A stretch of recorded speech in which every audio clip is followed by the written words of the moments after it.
ത്രിയേക ദൈവത്തിൻ്റെ വലിയ തിരുനാമത്തിന് മഹത്വമുണ്ടായിരിക്കട്ടെ. വന്യ വൈദിക ശ്രേഷ്ഠരെ, കർത്താവിനാൽ അനുഗ്രഹിക്കപ്പെട്ട വിശ്വാസികളുടെ സമൂഹമേ, 3 നോയമ്പിൻ്റെ ആരംഭ ദിവസമാണ് ഇന്ന്. മാനസാന്തരത്തിൻ്റെ, അനുതാപത്തിൻ്റെ സന്ദേശം ഉൾക്കൊള്ളുന്നതായ പ്രാർത്ഥനകളും വേദവായനകളുമാണ് നമ്മൾ ഈ നോയമ്പിലെല്ലാം കേൾക്കുന്നത്. അതുകൊണ്ട് തന്നെ ഇത് മാനസാന്തരത്തിൻ്റെ നോയമ്പാണ്. അനുതാപത്തിനായിട്ട് നമ്മുടെ ജീവിതത്തെ ഒരുക്കേണ്ടതായ നോയമ്പാണ് എന്നുള്ള സന്ദേശം നമുക്ക് നൽകുന്നു. അതുപോലെ തന്നെ ഈ നോയമ്പ് ദൈവത്തിൻ്റെ മനം മാറ്റിയ നോയമ്പാണ്, മനം തിരിച്ചതാണ്. ഒരു ദേശം നശിക്കുമെന്ന ദൈവം പറഞ്ഞിട്ട് ദൈവമക്കളുടെ പ്രാർത്ഥനയും ഉപവാസവും മൂലം ദൈവത്തിൻ്റെ മനസ്സ് മാറ്റിയ നോയമ്പാണ് 3 നോയമ്പ്, നിനവാ നോയമ്പ്. നിനവാ ദേശം നശിക്കുമെന്ന് യഹോവ ആ ദേശത്തോട് യോന മുഖാന്തരം ആഹ്വാനം ചെയ്തു. എന്നാൽ ആ ദേശവാസികൾ നിനവയുടെ വാക്ക് കേട്ട് മാനസാന്തരപ്പെട്ട് അനുതപിച്ച് ഉപവസിച്ച് പ്രാർത്ഥിച്ചപ്പോൾ ദൈവം തമ്പുരാൻ്റെ മനസ്സ് മാറി അവിടെ അനുഗ്രഹങ്ങൾ നൽകുന്നത് കാണുവാനായിട്ട് സാധിക്കും. പ്രിയമുള്ളവരെ, നമ്മുടെ ഈ കൂടിവരവ്, നമ്മുടെ ഈ പ്രാർത്ഥന, നമ്മുടെ ഉപവാസം, നമ്മുടെ ധ്യാനം, നമ്മുടെ നോയമ്പാചരണം ദൈവത്തിൻ്റെ അനുഗ്രഹം ദേശത്ത് ഉണ്ടാകുവാൻ കാരണമായി തീരണം. ദൈവത്തെ അറിയാതെ ജീവിക്കുന്ന അനേകം ആളുകളുടെ ദുഷ്ടത നിമിത്തം ദൈവം ദേശത്തിന് അനുഗ്രഹം നൽകാതിരിക്കുക സാഹചര്യമുണ്ടായാൽ ദൈവമക്കൾ ഒന്നിച്ചു കൂടുമ്പോൾ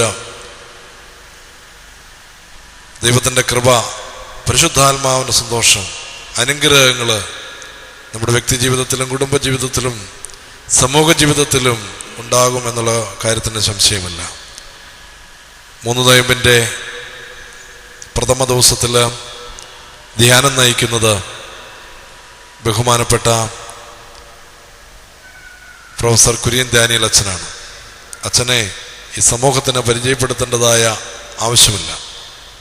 നിരണഭദ്രാസനത്തിലെ സീനിയർ വൈദികൻ, പത്തനംതിട്ട കാതോലിക്കേറ്റ് കോളേജിലെ പ്രൊഫസർ, അതുപോലെ തന്നെ കൺവെൻഷൻ പ്രസംഗകൻ, ധ്യാനഗുരു തുടങ്ങിയ മേഖലയിലെല്ലാം തന്നെ ഇന്ന് അച്ഛൻ അറിയപ്പെടുന്നു.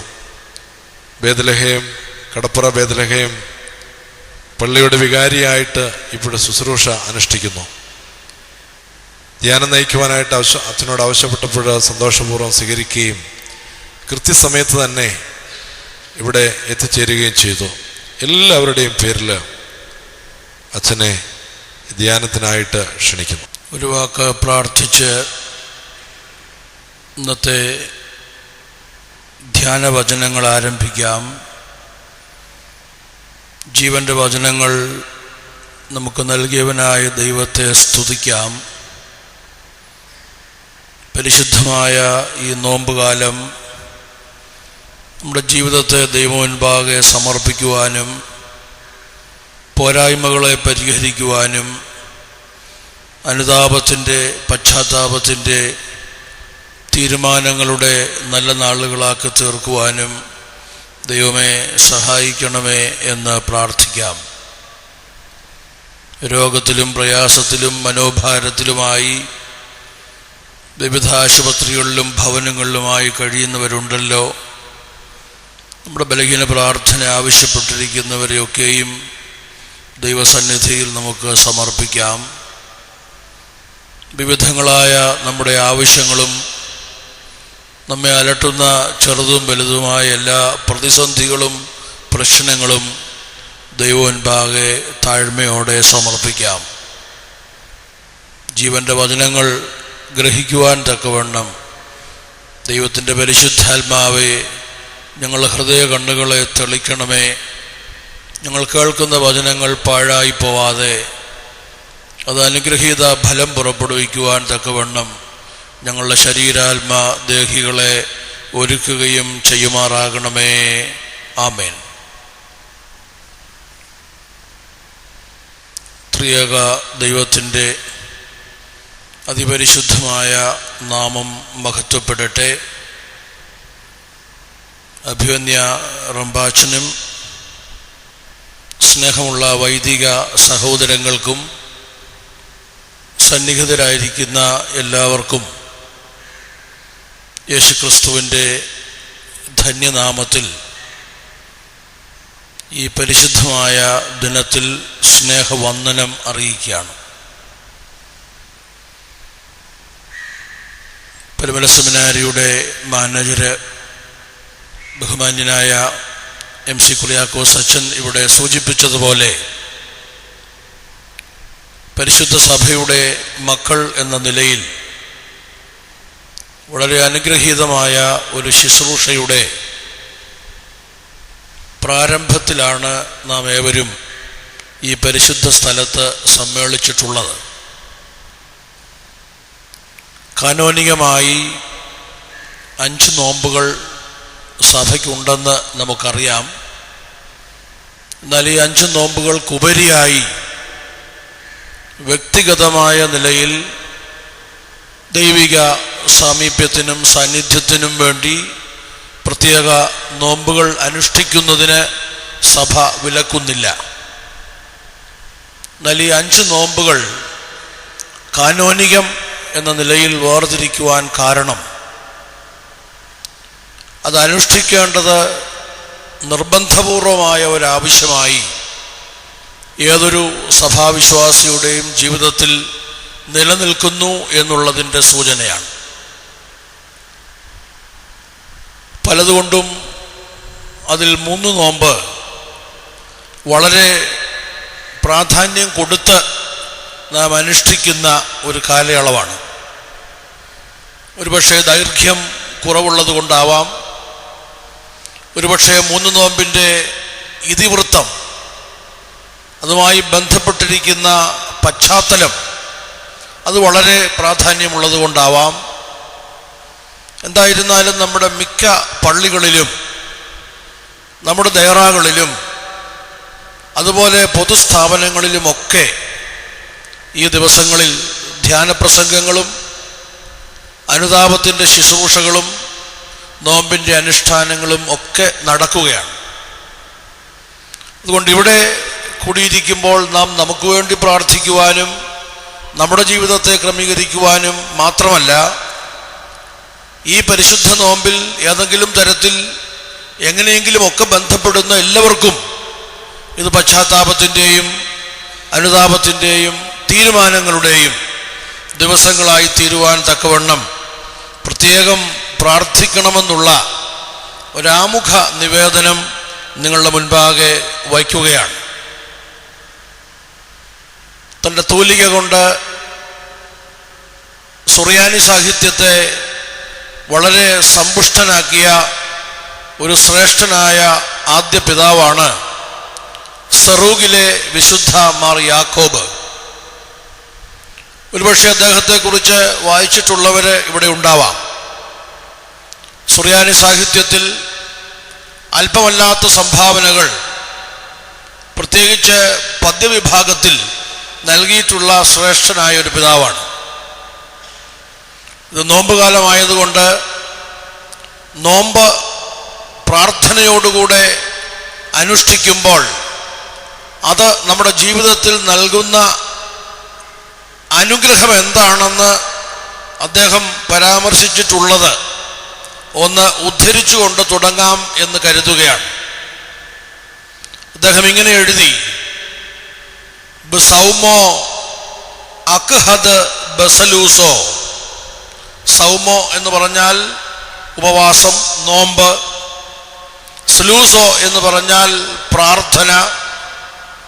അക്ഹദ് എന്ന് പറഞ്ഞാൽ എലോങ് വിത്ത് അല്ലെങ്കിൽ ടുഗദർ, ഉപവാസത്തോടു കൂടിയ പ്രാർത്ഥന, പ്രാർത്ഥനയോടുകൂടിയ ഉപവാസം. അത് രണ്ടും പോരാ, ഒരു കാര്യം കൂടെ അദ്ദേഹം പറയുന്നുണ്ട്. വബ് ദൂബോറെ ദത്യോബൂസോ. ദൂബോറോ എന്ന സുറിയാനി വാക്കിന്റെ അർത്ഥം പ്രവൃത്തി എന്നാണ്. തിയോബൂസോ എന്ന് പറഞ്ഞാൽ അനുതാപപൂർണമായ പെനിറ്റൻഷ്യൽ ഡീഡ്സ്. ദൂബോറെ ദത്യോബൂസോ. ഇത് മൂന്നിനെയും നോമ്പ് കാലത്ത് പ്രത്യേകിച്ചും സമന്വയിപ്പിക്കണമെന്നാണ് അദ്ദേഹം പറയുന്നത്. എന്താണ് അതിൻ്റെ ഗുണം? ബസൗമോ അക്ഹദ് ബസലൂസോ വബദൂബോറെ ദത്യോബൂസോ. ഇത് സമന്വയിപ്പിച്ചാൽ അതുമൂലം എന്താണ് നാം സാധിക്കുന്നത്? നിറായേവ് ലമോറെ ബെറിയോസോ. നിറായേവ് മീൻസ് ടു പ്ലീസ്, പ്രസാദിപ്പിക്കാം. ആരെ? മോറെ ബെറിയോസോ. മോറെ ബെറിയോസോ എന്ന് പറഞ്ഞാൽ ലോർഡ് ഓഫ് ദ യൂണിവേഴ്സ്. ഈ പ്രപഞ്ചത്തിൻ്റെ ഉടയവനായ ദൈവത്തെ നമുക്ക് പ്രസാദിപ്പിക്കാം. അങ്ങനെ പ്രസാദിപ്പിച്ചാലുള്ള ഗുണം എന്താണ്? അതും അദ്ദേഹം പറയുന്നുണ്ട്. എല്ലാം ഈ രണ്ട് വരിയിൽ സംക്ഷേപിച്ചിരിക്കുകയാണ്. ദിനാബാർ മേനാൻ മർദുവോസോ. മർദുവോസോ എന്ന സുറിയാനി വാക്കിന്റെ അർത്ഥം ഒഴിച്ചുകൂടാനാവാത്ത ശിക്ഷ എന്നാണ്, ന്യായമായ ശിക്ഷ. ദ നാബാർ മീൻസ് ടു പാസ്, കടത്തിക്കളയുക. അച്ഛനിവിടെ പറഞ്ഞല്ലോ, ദൈവം തമ്പുരാൻ അനുതപിച്ച വിഷയമാണ് നിനുവാ നോമ്പിന്റെ ഇതിവൃത്തം എന്ന് പറയുന്നത്. യോനായുടെ പുസ്തകം സീരീസ് ഓഫ് റിപ്പന്റൻസ് എന്ന് വേദവ്യാഖ്യാതാക്കൾ പറയാറുണ്ട്. അനുതാപത്തിന്റെ പരമ്പരയാണ്. ജാതികൾ അനുതപിക്കുന്നു, ദൈവത്തിന്റെ പ്രവാചകൻ അനുതപിക്കുന്നു, ഒരു പട്ടണം മുഴുവൻ അനുതപിക്കുന്നു, യഹോവ അനുതപിക്കുന്നു. ന്യായമായി നിനുവാ നഗരത്തിന് ലഭിക്കേണ്ടിയിരുന്ന ശിക്ഷ തമ്പുരാൻ നീക്കിക്കളയുന്നു. അതിൻ്റെ റീസണാണ് ഞാൻ ആ പാട്ടിലൂടെ പറഞ്ഞത്. ബസൗമോ അക്ഹദ് ബസലൂസോ വബദൂബോറെ ദത്യോബൂസോ നിറായേവ് ലമോറെ ബെറിയോസോ ദിനാബാർ മേനാൻ മർദുവോസോ. ഉപവാസത്തോടുകൂടെ പ്രാർത്ഥന, ഇത് രണ്ടിനോടും കൂടെ അനുതാപപൂർണമായ പ്രവൃത്തികൾ, അത് സമന്വയിപ്പിച്ചാൽ സൃഷ്ടികളുടെ ഉടയവനായ ദൈവത്തെ നമുക്ക് പ്രസാദിപ്പിക്കാം. നമ്മുടെ മേൽ തീർപ്പാക്കിയിരിക്കുന്ന ന്യായമായ ശിക്ഷകളൊക്കെയും അവൻ തുടച്ച് മാറ്റിക്കളയും. എത്ര അനുഗ്രഹകരമായ ഒരു ദൂതാണ്, എത്ര നല്ല ഒരു വാഗ്ദാനമാണ്.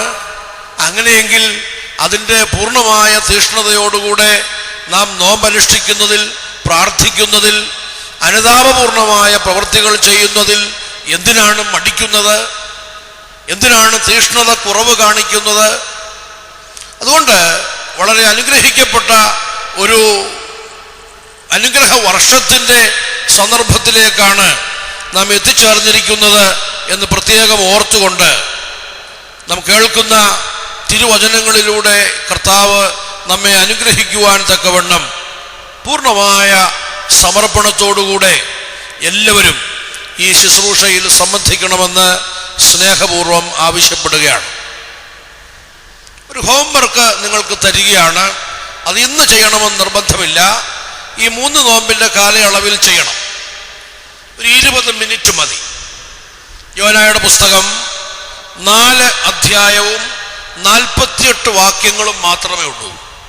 ഒരാവർത്തി ധൃതി പിടിച്ചല്ല, ശാന്തമായി യോനായുടെ പുസ്തകം വായിക്കണം.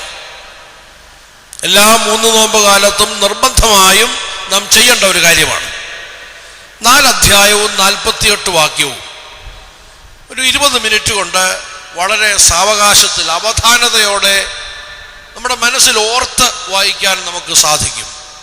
അത് ഒന്ന് ചെയ്യണം എന്നുള്ള കാര്യം ഒരു ഹോംവർക്കായിട്ട് നിങ്ങൾക്ക് തരികയാണ്.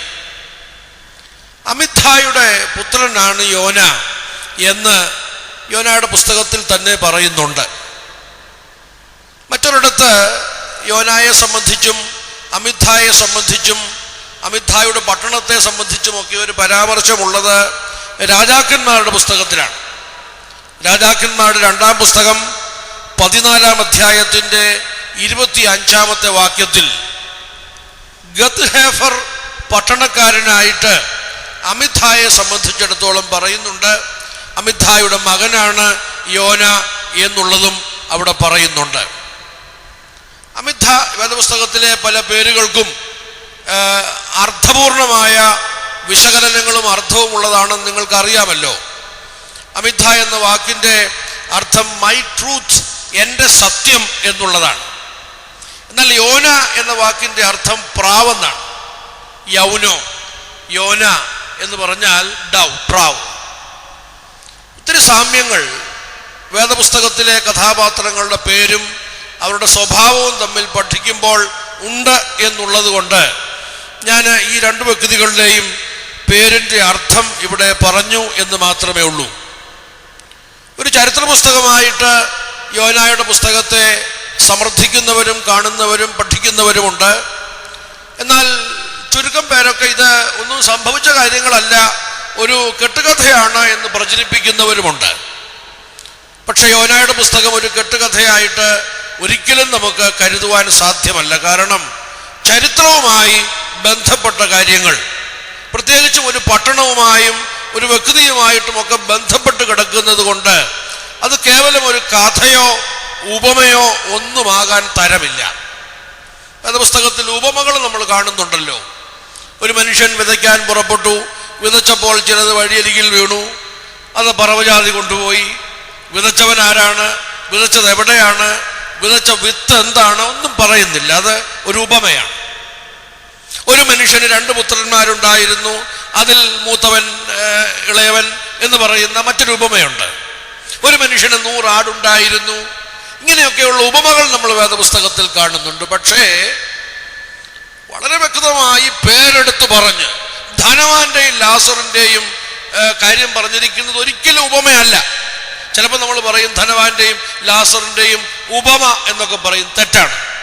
കാരണം ലാസർ എന്ന വ്യക്തിയുടെ പേര് അവിടെ എടുത്തു പറയുന്നുണ്ട്. അതുകൊണ്ട് ചരിത്രവുമായി ബന്ധപ്പെടുത്തിയിട്ടുള്ള, പ്രത്യേകിച്ചും വ്യക്തികളുടെ പേര് പരാമർശിച്ചിട്ടുള്ള, കാലഘട്ടം പരാമർശിച്ചിട്ടുള്ള പുസ്തകങ്ങളും സംഭവങ്ങളും ഒന്നും ഉപമകളോ കെട്ടുകഥകളോ ഒന്നുമല്ല, മറിച്ച് അത് സത്യം തന്നെയാണ്. അങ്ങനെയെങ്കിൽ ഒരു നല്ല സത്യം, ഒരുപാട് മർമ്മങ്ങൾ അടങ്ങിയിരിക്കുന്ന ഒരു സത്യം ഈ 4 അധ്യായങ്ങളിലെ 48 വാക്യങ്ങളിലായിട്ട് ചേർത്തിരിക്കുന്നു എന്ന് വേണം നാം ഗ്രഹിക്കുവാനായിട്ട്. മർമ്മം അറിയാവുന്ന ആളിന് ഇടിക്കാൻ സ്ഥലം കിട്ടുകയില്ല എന്ന് ഒരു ചൊല്ലുണ്ടല്ലോ. മർമ്മം അറിയാവുന്ന ആളിന് ഇടിക്കാൻ സ്ഥലം കിട്ടുകയില്ല. എവിടെ നോക്കിയാലും മർമ്മമാണ്. മുഖം നോക്കിയാൽ മർമ്മം, പുറം നോക്കിയാൽ മർമ്മം, കൈ നോക്കിയാൽ മർമ്മം, നെഞ്ചു നോക്കിയാൽ മർമ്മം എന്ന് പറഞ്ഞ പോലാണ് യോനായുടെ പുസ്തകത്തിൻ്റെ കാര്യം. എവിടെ നോക്കിയാലും മർമ്മമാണ്. ഏത് വാക്യം എടുത്താലും ആഴ്ചകളോളം പ്രസംഗിക്കാനുള്ള വിഷയങ്ങളാണ്. അതുകൊണ്ട് മുഴുവൻ മർമ്മമാണ്. എവിടെ തുടങ്ങണം, ഏതുവഴി പോകണം, എവിടെ തീരണം എന്നൊരു തിട്ടവുമില്ലാത്ത ഒരു പുസ്തകം. പക്ഷെ എവിടെയെങ്കിലും നമുക്കൊന്ന് തുടങ്ങണമല്ലോ.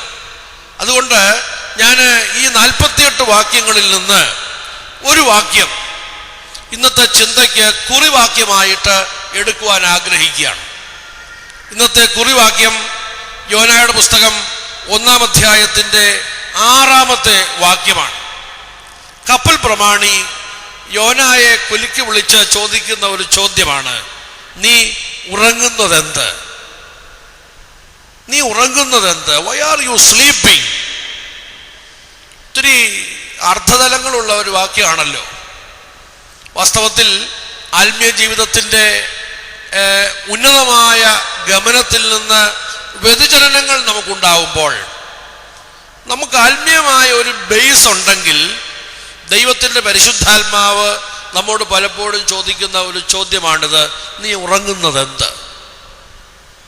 യോനായുടെ പുസ്തകത്തെക്കുറിച്ച് ഒരുപാട് വ്യാഖ്യാനങ്ങളുണ്ട്.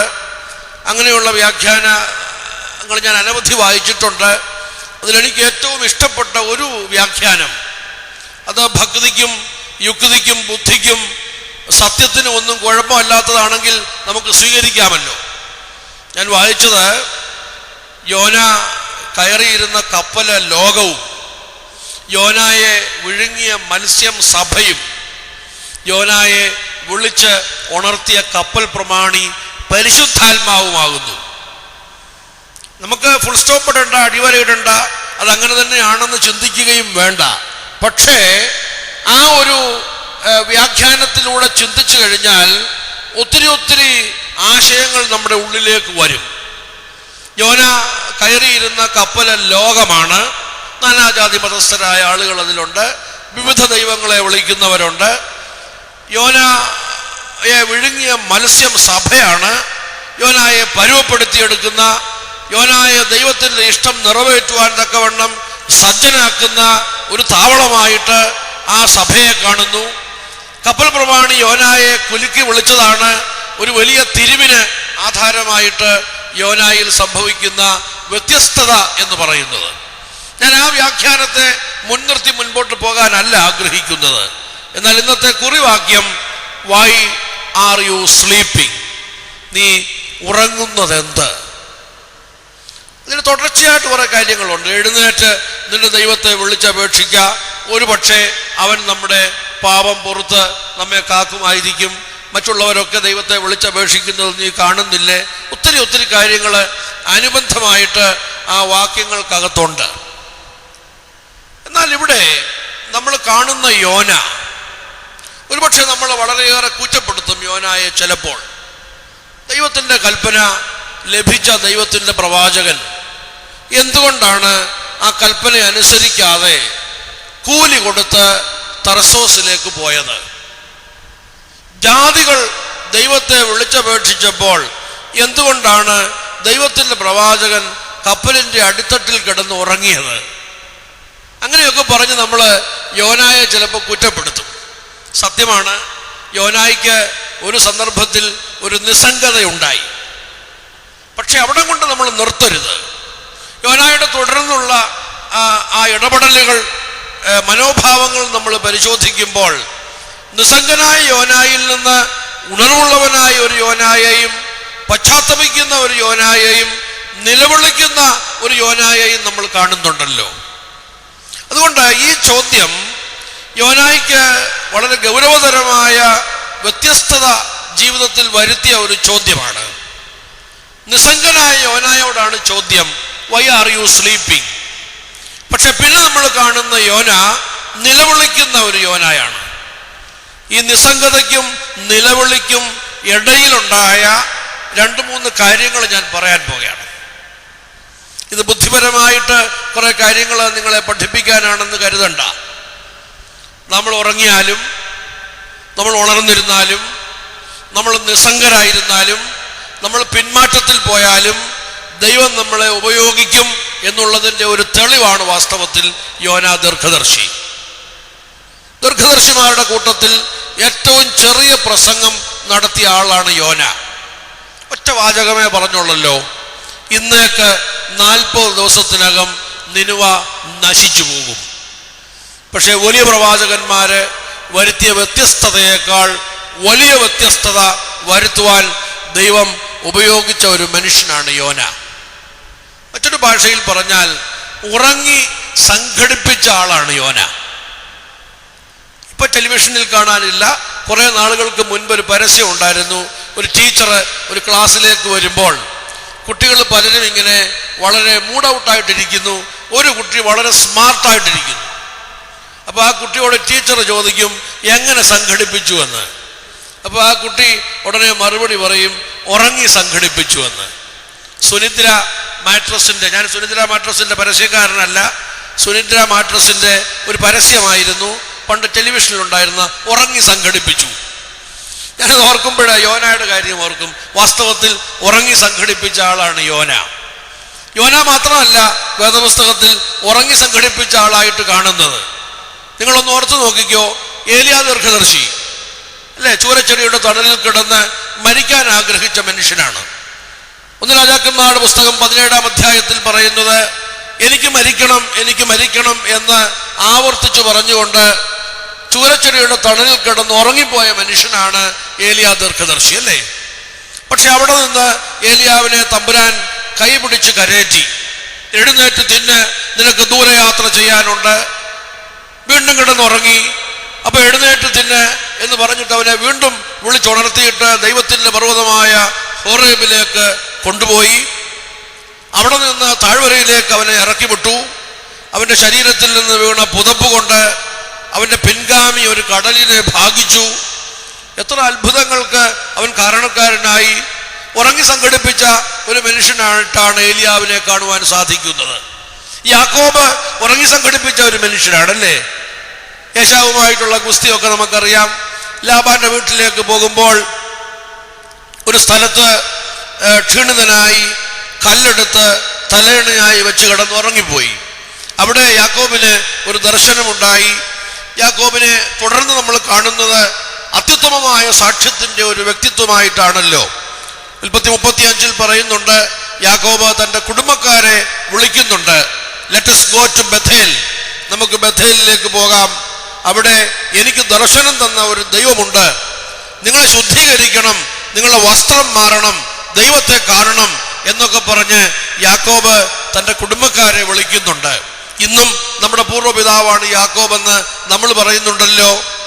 യാക്കോബ് ഉറങ്ങി സംഘടിപ്പിച്ച ഒരു മനുഷ്യനാണ്. പുതിയ നിയമത്തിലേക്ക് വരുമ്പോൾ പത്രോസിനെ കാണുന്നുണ്ട്. അപ്പോസ്തല പ്രവൃത്തികൾ 12-ാം അധ്യായത്തിൽ നാം ഇങ്ങനെ വായിക്കുന്നു, 2 ചങ്ങലകൾക്ക് മധ്യേ ഒരു പടയാളിയെ ഇടത്ത് കൈയിൽ ചങ്ങലയിട്ടു, ഒരു പടയാളി പത്രോസിന്റെ വലത്ത് കൈയിൽ ചങ്ങലയിട്ടു. 2 പടയാളികൾക്ക് മധ്യേ പത്രോസ് ഉറങ്ങുകയായിരുന്നു എന്നാണ് ആ വാക്യം. He was sleeping. പക്ഷേ പെട്ടെന്ന് സംഭവങ്ങളൊക്കെ മാറി. ചങ്ങലയെല്ലാം പൊട്ടി, കഥകളെല്ലാം തുറന്നു. വാത്സല്യമുള്ളവരെ, ഉറങ്ങി സംഘടിപ്പിച്ച ധാരാളം മനുഷ്യര് വേദപുസ്തകത്തിലുണ്ട്. അതിൽ ഒരാളാണ് യോന. നമുക്കും ഉറങ്ങി സംഘടിപ്പിക്കാൻ ഒക്കും എന്നുള്ള ഒരു പ്രതീക്ഷയല്ലേ യോന തരുന്നത്? അപ്പോൾ നിസ്സംഗതയ്ക്കും ഈ നിലവിളിക്കുമിടയിൽ യോന കടന്നുപോയ 3 സംഗതികൾ നിങ്ങളുടെ ശ്രദ്ധയിൽപ്പെടുത്തുവാൻ ഞാൻ ഈ സന്ദർഭത്തിൽ ആഗ്രഹിക്കുകയാണ്. കാരണം ഈ കപ്പൽ പ്രമാണി ചോദിച്ച ചോദ്യം അർത്ഥവത്തായ ഒരു ചോദ്യമായി യോന ഉൾക്കൊണ്ടു എന്നുള്ളതാണ് ഈ തിരിവിന്റെ കാരണം. ചോദ്യങ്ങൾ ഒരുപാട് നമ്മൾ കേൾക്കും, പക്ഷേ ഈ ചോദ്യങ്ങൾക്കെല്ലാം അർത്ഥമുണ്ടാകണമെന്നില്ലല്ലോ. സംഭവങ്ങൾ പലത് നടക്കും, പക്ഷേ പല സംഭവങ്ങളും പലരെയും സ്വാധീനിക്കണമെന്നില്ലല്ലോ. എത്രയോ പേര് ആപ്പിൾ മരത്തിന്റെ ചുവട്ടിൽ ഇരുന്ന് കാണും, എത്രയോ പേരുടെ തലയിൽ ആപ്പിൾ വീണ് കാണും. പക്ഷെ ഐസക് ന്യൂട്ടന്റെ തലയിൽ ആപ്പിൾ വീണപ്പോൾ ഐസക് ന്യൂട്ടൻ സ്വയം ചോദിച്ചു, എന്തുകൊണ്ട് ഈ ആപ്പിള് മരത്തിൽ നിന്ന് അടർന്നപ്പോൾ മുകളിലേക്ക് പോകാതെ താഴോട്ട് വന്നു? ഒരു സംശയം മനസ്സിലുണ്ടായി, ഒരു ചോദ്യമുണ്ടായി.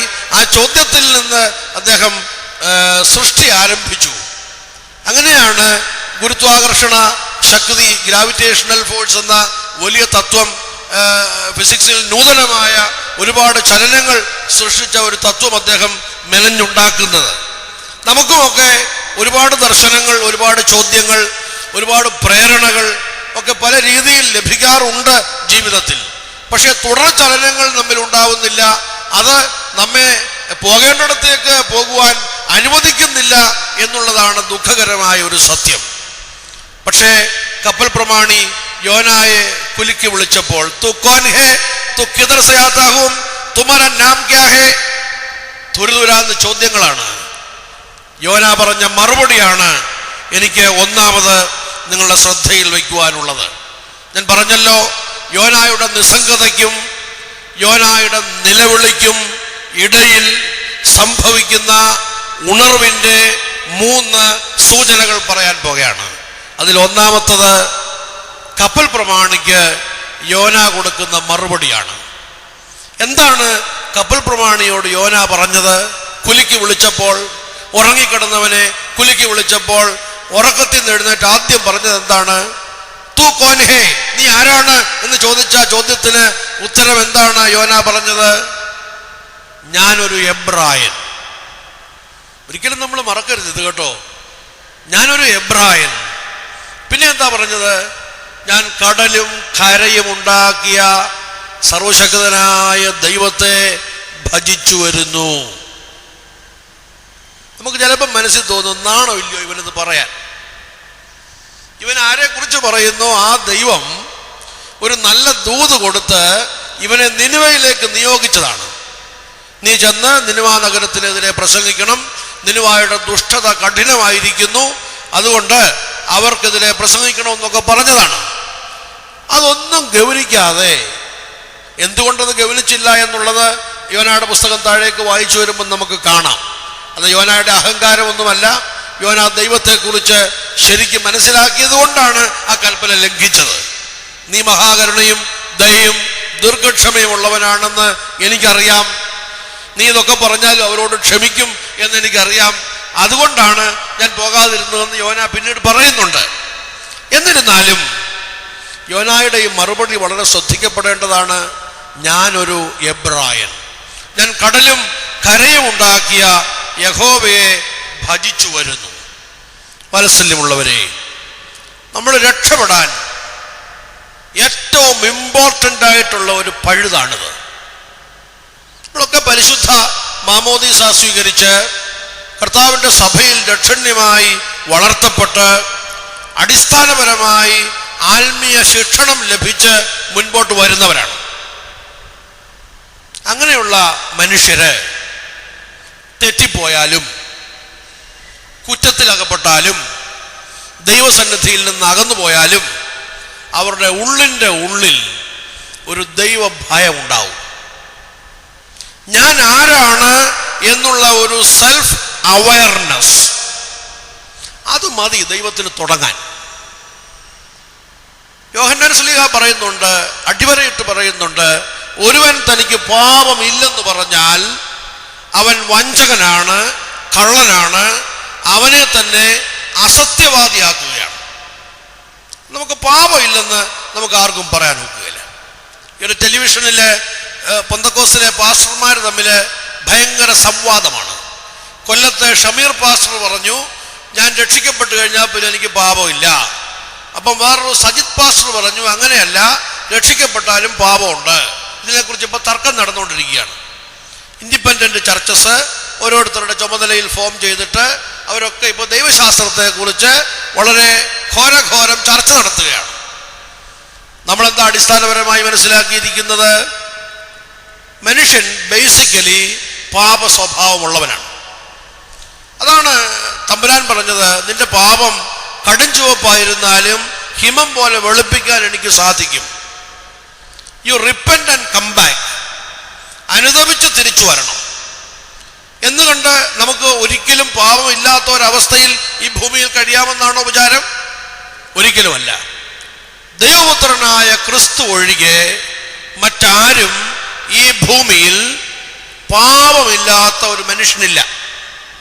പരിശുദ്ധന്മാരിലും പാപമുണ്ട്, മനുഷ്യനായി ജനിച്ചിട്ടുള്ളവർക്കെല്ലാം പാപമുണ്ട്. പക്ഷേ നാം പാപത്തിൻ്റെ ഏത് സ്റ്റേജിലായിരുന്നാലും, നാം നിസ്സംഗതയിലായിരുന്നാലും, നമ്മെ കുലുക്കി വിളിക്കുമ്പോൾ ഞാൻ ദൈവത്തിൻ്റെ വകയാണെന്ന് പറയാൻ നമുക്ക് സാധിക്കുന്നുണ്ടെങ്കിൽ അവിടെ ദൈവം നമ്മെ ഉപയോഗിക്കാൻ തുടങ്ങുകയാണ്. വാത്സല്യമുള്ളവരെ, അതുകൊണ്ടൊരു self awareness, who am I എന്നുള്ള ഒരു ചിന്ത അടിസ്ഥാനപരമായിട്ട് നമ്മെ ബന്ധിക്കേണ്ടത്, ബാധിക്കേണ്ടത് വളരെ ആവശ്യമാണ്. ഇംഗ്ലീഷ് സാഹിത്യത്തിൽ വളരെ ചർച്ച ചെയ്യപ്പെട്ട ഒരു കൃതിയുണ്ട്, ദ മിറർ എന്നാണ് ആ കൃതിയുടെ പേര്, കണ്ണാടി. അതിലെ ഇതിവൃത്തം കാട്ടുതീർത്തയിൽ കയറിയ സക്കായി യേശുദമ്പുരാനെ കാണണമെന്ന് ആഗ്രഹിച്ചു. നമുക്ക് ആ കഥയൊക്കെ അറിയാം. കഥയല്ല, അതും നടന്നതാണ്, കാരണം സക്കായിയുടെ പേരുള്ളതുകൊണ്ട്. അപ്പൊ യേശുദമ്പുരാൻ അവൻ കയറിയിരുന്ന മരത്തിന് ചുവട്ടിലെത്തിയപ്പോൾ അവിടെ നിന്നു. എന്നിട്ട് സക്കായിയെ വിളിച്ചു, യു കം ഡൗൺ, ഇറങ്ങി വാ, ഇന്ന് എനിക്ക് നിന്റെ വീട്ടിൽ വരേണ്ടിയിരിക്കുന്നു. അപ്പൊ സക്കായി ഇങ്ങനെ ബന്ധപ്പെട്ടിറങ്ങിയെന്നാണ് വേദപുസ്തകത്തിൽ നമ്മൾ വായിക്കുന്നത്. അപ്പൊ ഞാൻ വായിച്ച ഈ പുസ്തകത്തിൽ ബന്ധപ്പെട്ടിറങ്ങിയ സക്കായിയോട് ഒരു ചോദ്യം ചോദിക്കുകയാണ് ഭാവനാരൂപത്തിൽ. ചോദ്യവും പറച്ചിലും ഒന്നും വേദപുസ്തകത്തിലില്ല. പക്ഷെ ഗ്രന്ഥകർത്താവ് ഭാവനയിൽ നിന്ന് ഒരു ചോദ്യം ചോദിക്കുകയാണ്. നിന്നെ കർത്താവ് വിളിച്ചപ്പോൾ നീ ബന്ധപ്പെട്ട് മരത്തിന് മുകളിൽ നിന്ന് ഇറങ്ങിയല്ലോ. നീ ഇറങ്ങിയപ്പോ നിന്റെ മനസ്സിലുണ്ടായ ചിന്തകളും വികാരങ്ങളും എന്തൊക്കെയാണ്? ഇപ്പൊ സക്കായി പറയുന്ന ഒരു മറുപടി അതിലെ അദ്ദേഹം കുറിച്ചിരിക്കുകയാണ്. സക്കായി മറുപടി പറയുന്നു, എന്നെ വിളിച്ചവനായ കർത്താവിൻ്റെ മുഖത്തേക്ക് ഞാനൊന്ന് സൂക്ഷിച്ചു നോക്കി. അവൻ്റെ കണ്ണുകൾ എന്നെക്കുറിച്ചുള്ള പ്രതീക്ഷയിൽ വിടർന്നിരുന്നു.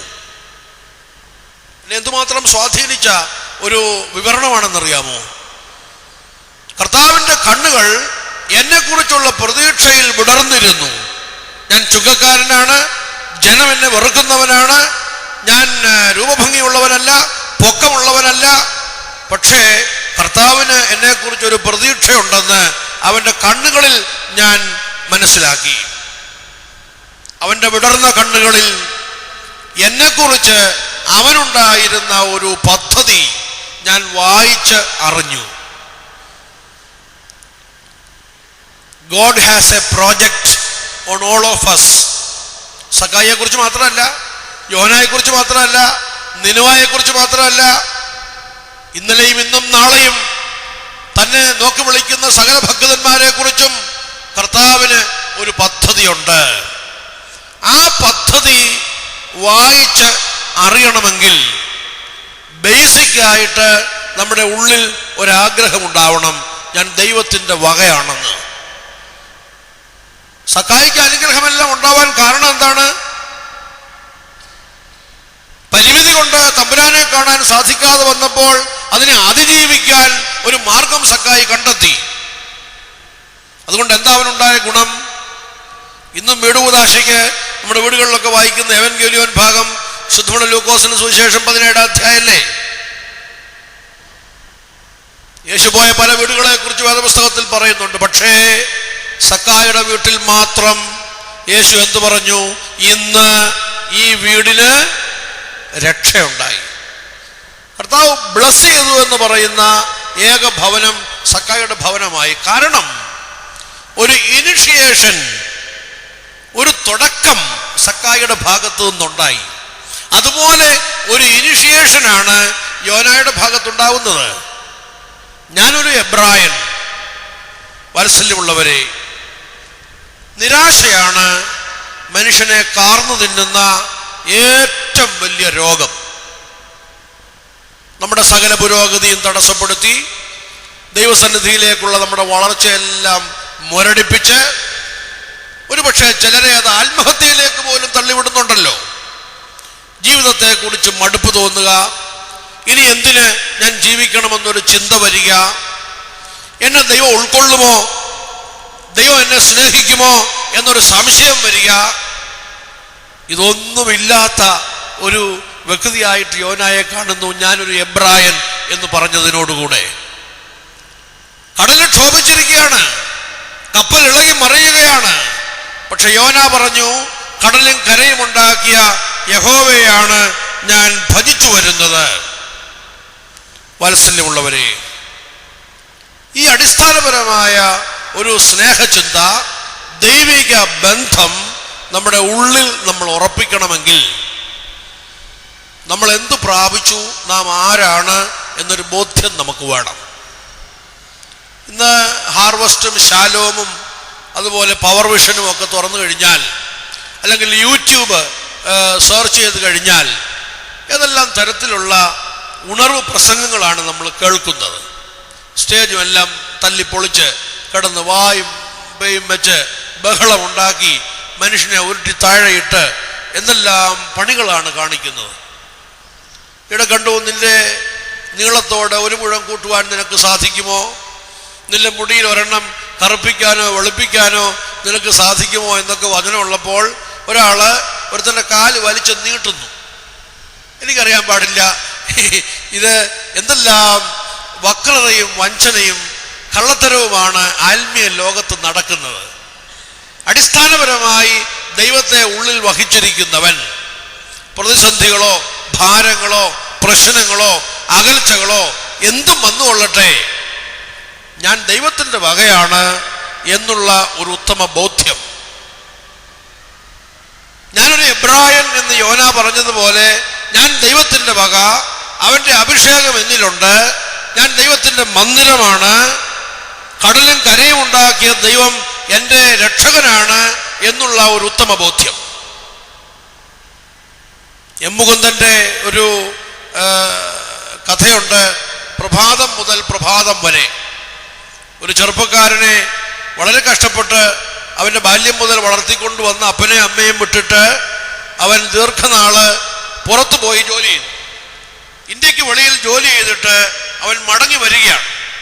ദീർഘനാളത്തെ ജോലിക്ക് ശേഷം മടങ്ങി വന്നപ്പോൾ അപ്പനും അമ്മയൊക്കെ ജരാനരകൾ ബാധിച്ച് അവൻ്റെ വീട്ടിലെ അന്തരീക്ഷമൊക്കെ കുറെ വ്യത്യാസപ്പെട്ടു. എം മുകുന്ദൻ എഴുതിയിരിക്കുകയാണ്, ഈ ചെറുപ്പക്കാരൻ കുറെ നാളത്തെ ജോലിക്ക് ശേഷം തിരിച്ചു വന്നപ്പോൾ അവൻ്റെ വീട്ടില് അവൻ്റെ അപ്പനും അമ്മയും ഉൾപ്പെടെ അവൻ കാണുന്നതൊക്കെ അവന് അന്യമായി തോന്നുകയാണ്. കപ്പ കൊണ്ട് വെച്ചിട്ട് മനസ്സിലാകുന്നില്ല, അപ്പനെ കണ്ടിട്ട് മനസ്സിലാകുന്നില്ല, അമ്മയെ കണ്ടിട്ട് മനസ്സിലാകുന്നില്ല, ആകെ ഒരു അന്യതാബോധം. എന്നിട്ട് എം മുകുന്ദൻ എഴുതിയിരിക്കുകയാണ്, അർദ്ധരാത്രിയിൽ ഈ മനുഷ്യൻ എഴുന്നേറ്റ് ചോദിക്കുന്നു, ഹു ആം ഐ, ഞാൻ ആരാണ്? നല്ലൊരു പ്രമേയമാണ് എം മുകുന്ദൻ തൻ്റെ ആ കഥയിൽ അവതരിപ്പിച്ചിരിക്കുന്നത്. ഇത് ആത്മീയ ഗോളത്തിൽ നാം ഓരോരുത്തരും ചോദിക്കേണ്ട ഒരു ചോദ്യമാണ്. ഹു ആം ഐ, ഞാൻ എവിടെയാണ്, ഞാൻ ആരാണ് എന്നുള്ള ചോദ്യം. എവിടെയും ആയിക്കൊള്ളട്ടെ, നാം ആയിരിക്കുന്നിടത്ത് തമ്പുരാൻ എനിക്ക് ഉടയവൻ എന്ന് സാക്ഷിക്കാൻ നമ്മൾ തയ്യാറായാൽ അവിടെ നമ്മുടെ ആത്മീയ ഔന്നത്യം ആരംഭിക്കുന്നു എന്നുള്ളത് നാം അറിഞ്ഞിരിക്കേണ്ടത് വളരെ ആവശ്യമാണ്. 3 Cries എന്ന പേരിൽ ഒരു നല്ല ലഘുലേഖ, പുസ്തകം എന്ന് പറയാൻ ഒക്കുകയില്ല, ഒരു 10-28 പേജുള്ള ഒരു ലഘുലേഖ എൻ്റെ കയ്യിൽ കിട്ടുകയുണ്ടായി. 3 Cries എന്നാണ് അതിൻ്റെ ഹെഡിങ്. 3 കരച്ചിലുകൾ. മുടിയൻ പുത്രൻ എന്ന് നമ്മൾ വിളിക്കുന്ന ഒരു ചെറുക്കനുണ്ടല്ലോ, അപ്പൻ്റെ ഇളയ മകൻ. മൂത്ത മോൻ അവിടെ അപ്പൻ്റെ കൂടെ നിന്നു, ഇളയ മോനാണ് അവൻ്റെ സമ്പാദ്യമെല്ലാം അപ്പൻ്റെ കയ്യിൽ നിന്ന് വാങ്ങിച്ച് അങ്ങ് കൊണ്ടുപോയത്. അവനെക്കുറിച്ച് എഴുതിയിരിക്കുന്ന ഒരു ബുക്കിലെറ്റാണ്. അപ്പം അവിടെ ഈ എഴുത്തുകാരന് അതിൽ വർണ്ണിച്ചിരിക്കുകയാണ്, ഇവൻ 3 കരച്ചിൽ കരഞ്ഞു. ഒന്ന് അഹങ്കാരത്തിൻ്റെ കരച്ചിലാണ്, അത് ആദ്യം കരഞ്ഞു, അപ്പ ഗീവ് മീ, എനിക്ക് താ.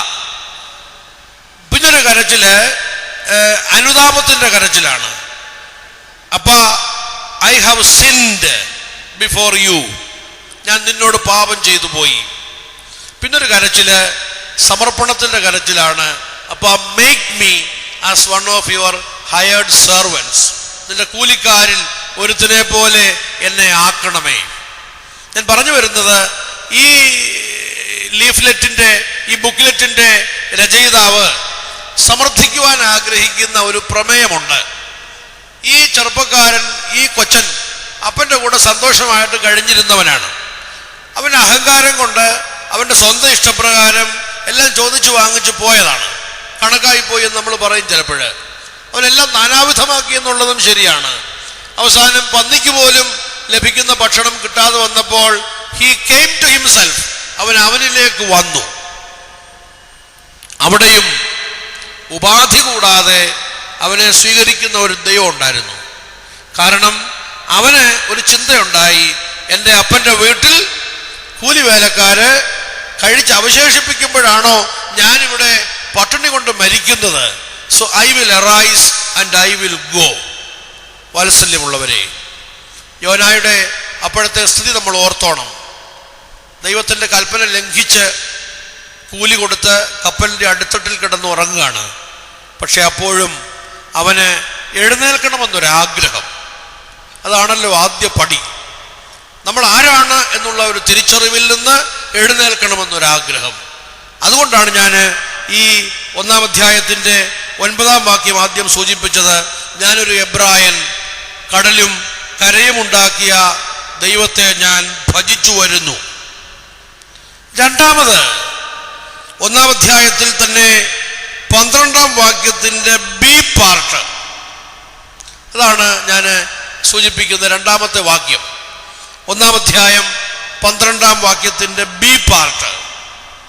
യോന സമ്മതിച്ച് ഏറ്റുപറയുന്ന ഒരു സത്യമുണ്ട്. ഞാൻ നിമിത്തം ഈ കോൾ നിങ്ങൾക്ക് തട്ടിയിരിക്കുന്നു. ഞാൻ നിമിത്തം ഈ കോൾ നിങ്ങൾക്ക് തട്ടിയിരിക്കുന്നു. എത്ര അനുകരണീയമായ ഒരു മാതൃകയാണ് യോനായിൽ നമ്മൾ കാണുന്നത്. സത്യമാണെങ്കിലും അത് സമ്മതിക്കാൻ മനസ്സുള്ള എത്ര പേര് നമ്മുടെ ഇടയിലുണ്ട്. നമ്മുടെ വീടുകളിലൊക്കെ ചിലപ്പോൾ കലഹമുണ്ടാവും. നമ്മൾ അധിവസിക്കുന്ന സമൂഹത്തിൽ ചിലപ്പോൾ പ്രശ്നങ്ങളുണ്ടാവും. നമ്മൾ ജോലി ചെയ്യുന്ന ഓഫീസിലും നമ്മൾ വ്യാപരിക്കുന്ന മേഖലയിലുമൊക്കെ തടസ്സങ്ങളുണ്ടാവും. പക്ഷെ അത് ഞാൻ നിമിത്തമാണ് എന്ന് സമ്മതിക്കാൻ, അങ്ങനെയാണെങ്കിൽ അങ്ങനെ സമ്മതിക്കാൻ നമ്മിൽ എത്ര പേർക്ക് സാധിക്കും? ദൈവത്തിൻ്റെ പരിശുദ്ധാത്മാവ് നമ്മുടെ ഉള്ളിൽ ആഴമായും അമിതമായും വ്യാപരിച്ചാൽ നമ്മുടെ കുറ്റം വേറൊരാളുടെ മേൽ നമ്മൾ കെട്ടിവയ്ക്കുകയില്ല. യോന ഏറ്റുപറയുന്നു, ഞാൻ നിമിത്തമാണ്. I am the person. നിങ്ങൾക്കും കുഴപ്പമുണ്ടാകാൻ, നിങ്ങളുടെ കപ്പലിലെ സാധനങ്ങളെല്ലാം നിങ്ങൾ കടലിൽ എറിഞ്ഞു കളഞ്ഞല്ലോ, ആരുടെയെല്ലാം എന്തെല്ലാം സാധനങ്ങൾ നഷ്ടപ്പെട്ടു, എന്തുമാത്രം മാനസിക വ്യഥ നിങ്ങൾക്കുണ്ടായി, ഇതിൻ്റെ എല്ലാം കാരണക്കാരൻ ഞാനാണ് എന്ന് സമ്മതിക്കുവാൻ യോനായ്ക്ക് പരിശുദ്ധാത്മാവ് ഒരു പ്രേരണ കൊടുക്കുകയാണ്. വാത്സല്യമുള്ളവരെ, ഈഗോ ഷാഡോ എന്ന ഒരു പ്രയോഗമുണ്ട്. അത് ആദ്യ മാതാപിതാക്കന്മാരെ സംബന്ധിച്ചുള്ള ഒരു പശ്ചാത്തലത്തിലാണ്. ദൈവം തമ്പുരാൻ ആദാമിനെയും ഹവ്വായെയും സൃഷ്ടിച്ചു, ഏദന്റെ പർദീസായിലാക്കി, കൽപ്പനകളൊക്കെ കൊടുത്തു, ഒരു ചെറിയ വിലക്കും കൊടുത്തു, അല്ലേ? നടുവിൽ നിൽക്കുന്ന വൃക്ഷത്തിൻ്റെ ഫലം തിന്നരുത്. പക്ഷേ സൗകര്യപൂർവം ആ വിലക്കെല്ലാം ലംഘിച്ചു. അതിൻ്റെ ഒന്നും ഞാൻ വിശദീകരിക്കുന്നില്ല. പക്ഷേ വേദപുസ്തകം പറയുന്നു, വെയിലാറിയപ്പോൾ യഹോവ തോട്ടത്തിൽ വന്നു. ചൂടുകൊണ്ടാ പനി പിടിക്കും, അതുകൊണ്ടല്ല വന്നെന്ന് അല്ല അതിൻ്റെ അർത്ഥം. വെയിലാറിയപ്പോൾ യഹോവ തോട്ടത്തിൽ വന്നു. എന്തു ആയിക്കൊള്ളട്ടെ, അതിൻ്റെ അർത്ഥം എന്തു ആയിക്കൊള്ളട്ടെ. പക്ഷെ യഹോവ ദൈവം ചോദിക്കുന്ന ചോദ്യത്തിന് ഇവരങ്ങോട്ടും ഇങ്ങോട്ടും ചൂണ്ടിക്കാണിക്കുന്നതിനാണ് ഈഗോ ഷാഡോ എന്ന് പറയുന്നത്. അവരവരുടെ ഈഗോയെ മറയ്ക്കുക. ആദാമിനോട് ആദ്യം ചോദിച്ചത്.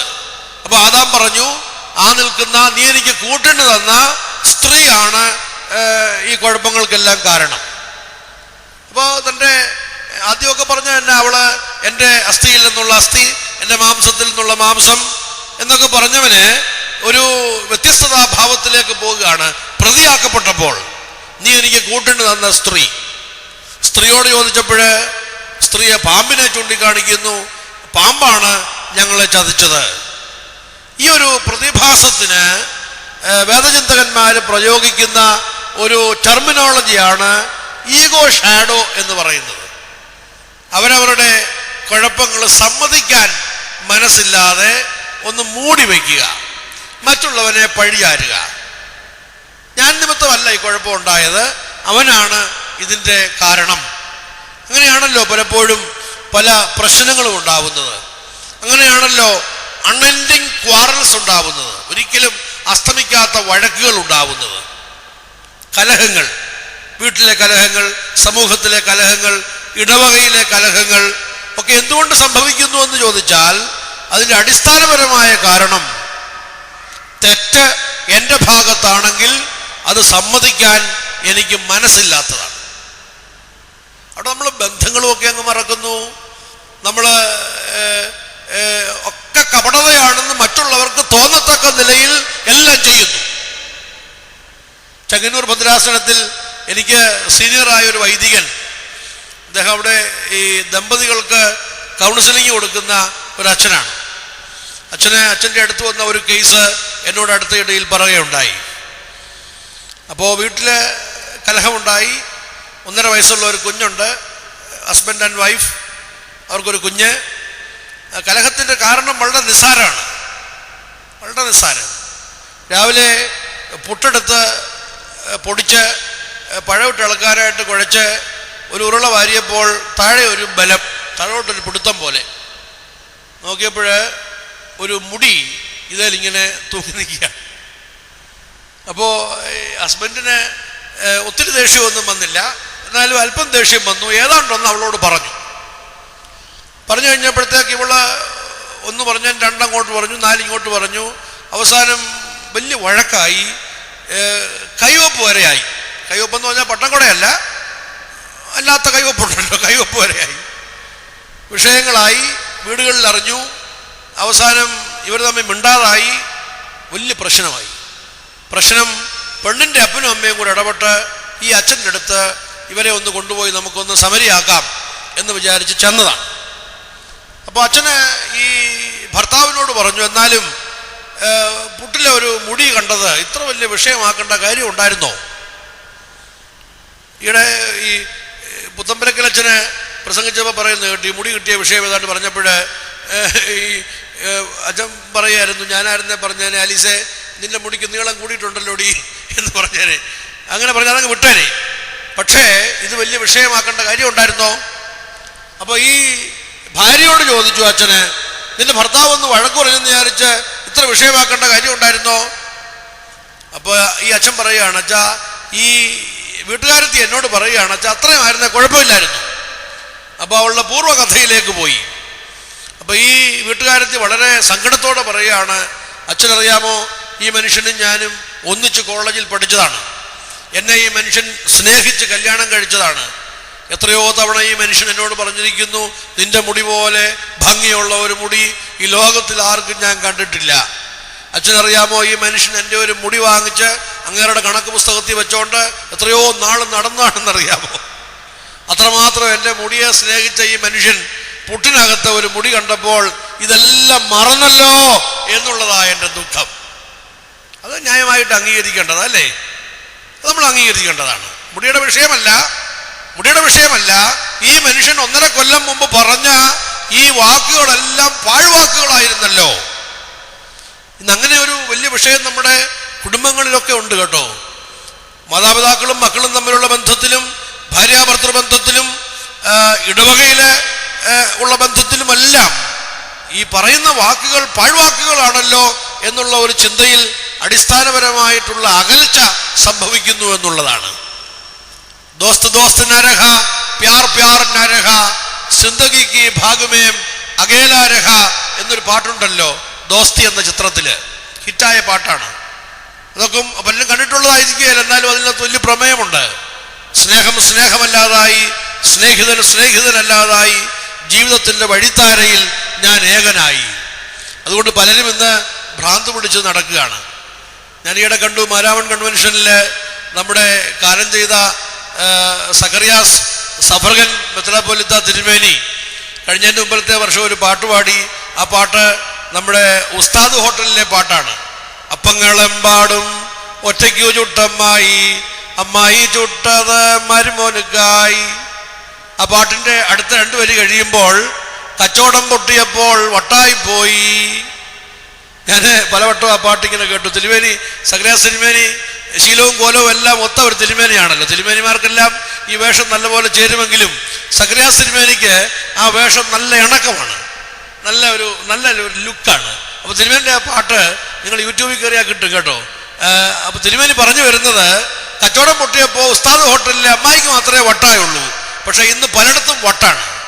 ഈ വട്ടിൻ്റെ ബേസിക് റീസൺ എന്നാന്ന് ചോദിച്ചാൽ അന്യതാബോധമാണ്. ഭാര്യ ആരാണെന്ന് ഭർത്താവിന് അറിഞ്ഞുകൂടാ, ഭർത്താവ് ആരെയാണെന്ന് ഭാര്യയ്ക്ക് അറിഞ്ഞുകൂടാ, കുഞ്ഞുങ്ങളുടെ അവസ്ഥ എന്താണെന്ന് മാതാപിതാക്കൾക്ക് അറിഞ്ഞുകൂടാ. പരസ്പരം ആർക്കും ആരുടെയും ജീവിതത്തിൽ ഇടമില്ല. ഇത് ഒരു വലിയ പ്രശ്നമാണ്.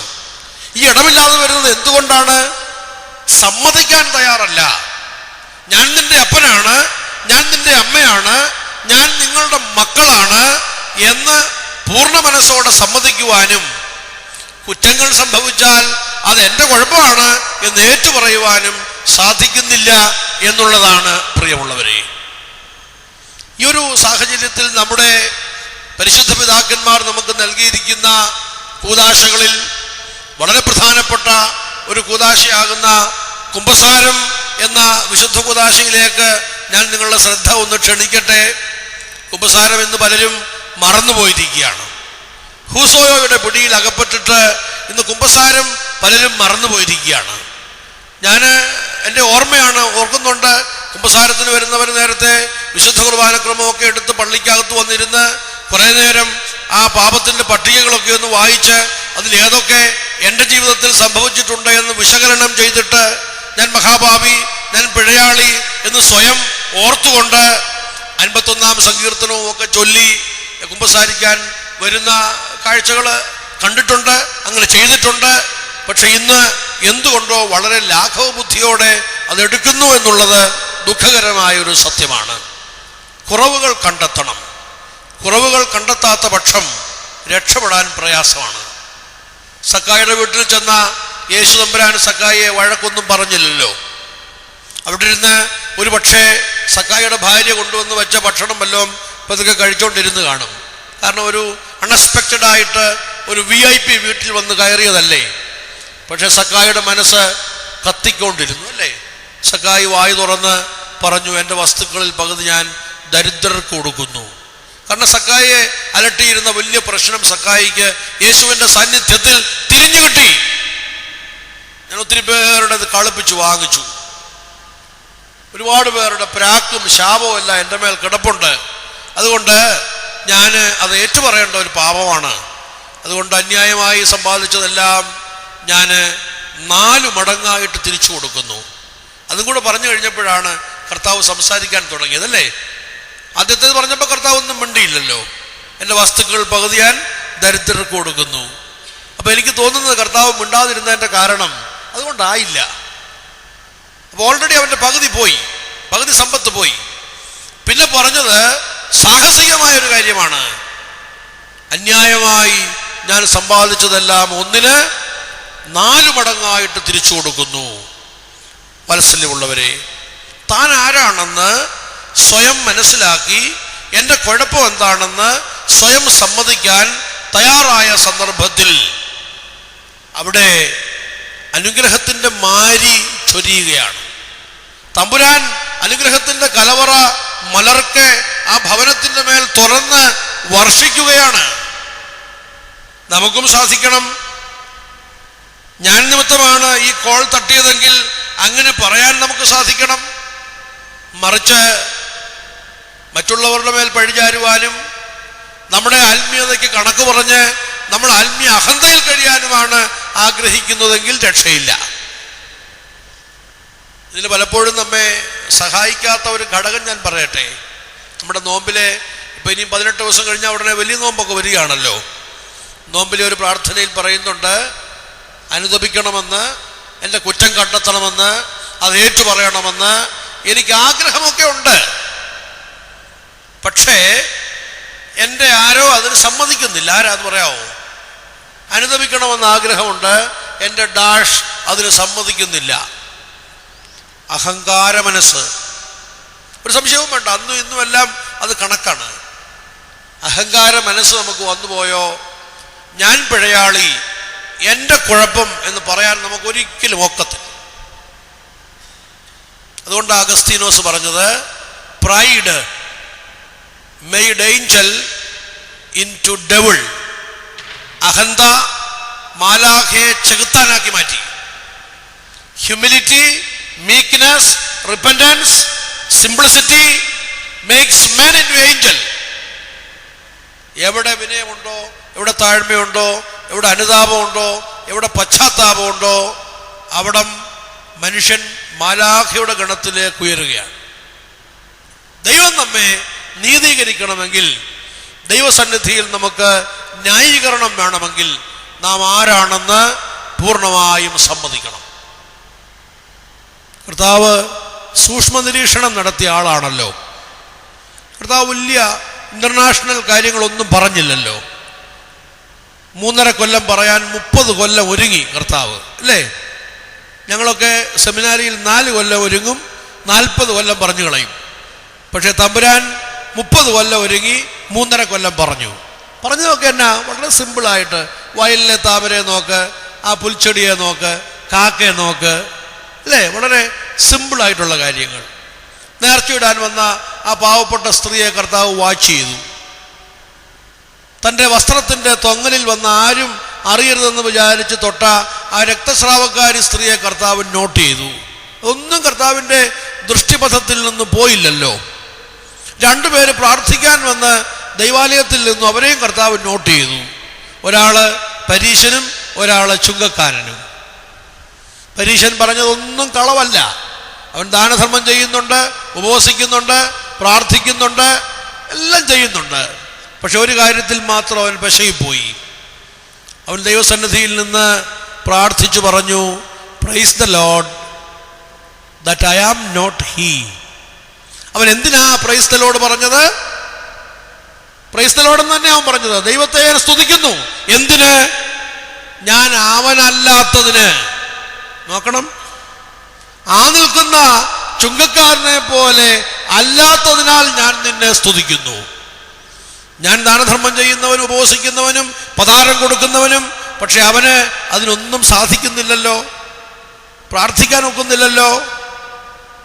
എന്താ അവനെക്കുറിച്ച് വചനം പറയുന്നത്? നീതീകരിക്കപ്പെട്ടില്ല. എന്നാൽ നീതീകരിക്കപ്പെട്ടവനാരാ?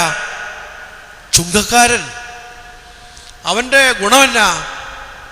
അവന് പരീശനെ കുറ്റം വിധിക്കാനോ കമ്പയർ ചെയ്യാനോ ഒന്നും നേരമില്ല. ദൈവസന്നിധിയിൽ വന്നപ്പോൾ അവൻ്റെ കുറവിനെ കുറിച്ച് അവൻ ഓർത്തു. എന്നിട്ട് അവൻ ഏറ്റു പറഞ്ഞു, അല്ലേ? സ്വർഗത്തേക്ക് കണ്ണുയർത്തുവാൻ പോലും ത്രാണിയില്ലാതെ അവൻ എന്തു പറഞ്ഞു? മഹാഭാവിയായ എന്നോട് കരുണ തോന്നണമേ. അവനെക്കുറിച്ചാണ് രേഖപ്പെടുത്തിയിരിക്കുന്നത്, അവൻ നീതീകരിക്കപ്പെട്ടവനായി ഭവനത്തിലേക്ക് പോയി. ഈ നീതീകരണമാണ് നമുക്ക് ആവശ്യം. ദൈവം നീതീകരിക്കുന്നവൻ നീതിമാൻ. മനുഷ്യന്റെ നീതീകരണത്തിലൊന്നും കാര്യമില്ല. മനുഷ്യന്റെ ഈ പൊക്കിപ്പറച്ചിലൊന്നും യാതൊരു കാര്യവുമില്ല. ഇന്നലെ ഞാനൊരു മീറ്റിങ്ങിന് പോയി, KCCയുടെ മീറ്റിംഗാണ്. അപ്പോൾ എനിക്ക് ഒട്ടും ശീലമില്ലാത്തൊരു ജോലി എന്നെ ഏൽപ്പിച്ചു. എല്ലാവർക്കും സ്വാഗതം പറയാൻ, ആമുഖവാക്കുകളും സ്വാഗതവും. അപ്പോൾ ഞാൻ എന്നെ ഏൽപ്പിച്ച ആളിനോട് പറഞ്ഞു, മോനെ എനിക്കിത് തീരെ പരിചയമില്ലാത്ത പണിയാണ്. കാരണം ആരെയെങ്കിലും ഒക്കെ വിട്ടുപോകും, പിന്നെ അവരുടെ പരാതിയും പഴിയും എല്ലാം കേൾക്കണം. ഒരാളെക്കുറിച്ച് കൂടുതൽ പറഞ്ഞു പോയാൽ പ്രശ്നം, ഒരാളെക്കുറിച്ച് കുറച്ച് പറഞ്ഞാൽ പ്രശ്നം, ഒരാളുടെ സ്പെല്ലിങ് തെറ്റിയാൽ പ്രശ്നം. അല്ല, അച്ഛൻ പറഞ്ഞേ ഒക്കുള്ളൂ. ഞാൻ പറഞ്ഞു, പറയാം, ആർക്കൊക്കെ എങ്കിൽ പേരെല്ലാം എഴുതി തരാൻ പറഞ്ഞു. ഞാൻ വളരെ കൃത്രിച്ച് വളരെ കൃത്യമായി ഇതൊക്കെ പറഞ്ഞിട്ടും ഇറങ്ങിക്കഴിഞ്ഞ് 100 പരാതിയായിരുന്നു. ഏതോ ഒരു സ്ത്രീയുടെ പേര് പറഞ്ഞില്ല. അവർ ഫ്ലോറിലിരിക്കുകയാണ്, എനിക്കറിഞ്ഞുകൂടാ അതുമായിട്ട് ബന്ധപ്പെട്ട്, പക്ഷേ അത് വലിയ പരാതിയായി. അപ്പോൾ ഇത് മനുഷ്യൻ എന്ന് ആഗ്രഹിക്കുന്നത് നമ്മളെല്ലാവരും ഇങ്ങനെ പ്രൈസ് ചെയ്തുകൊണ്ടിരിക്കണം, നമ്മളിങ്ങനെ അപ്ലോസ് ചെയ്യണം. നമ്മുടെ കുറവുകളൊന്നും ആരും ചൂണ്ടിക്കാണിക്കരുത്. കുറവ് ചൂണ്ടിക്കാണിച്ചാൽ എനിക്കും നിങ്ങൾക്കുമൊക്കെ ഒരു പരിഭവമുണ്ട് എന്നുള്ളത് സത്യമാണ്. അത് എത്ര ഉന്നതനുമുണ്ട് ആ പരിഭവം, അത് സത്യമാണ്. പക്ഷേ അത് ദൈവമുൻപാകെ നീതീകരിക്കാവുന്നതല്ല. ദൈവത്തിൻ്റെ മുൻപിലെല്ലാം നഗ്നവും മലർന്നതുമാണ്. അവൻ ഹൃദയങ്ങളെയും അന്തരിന്ദ്രിയങ്ങളെയും ശോധന ചെയ്യുന്നവനാണ്.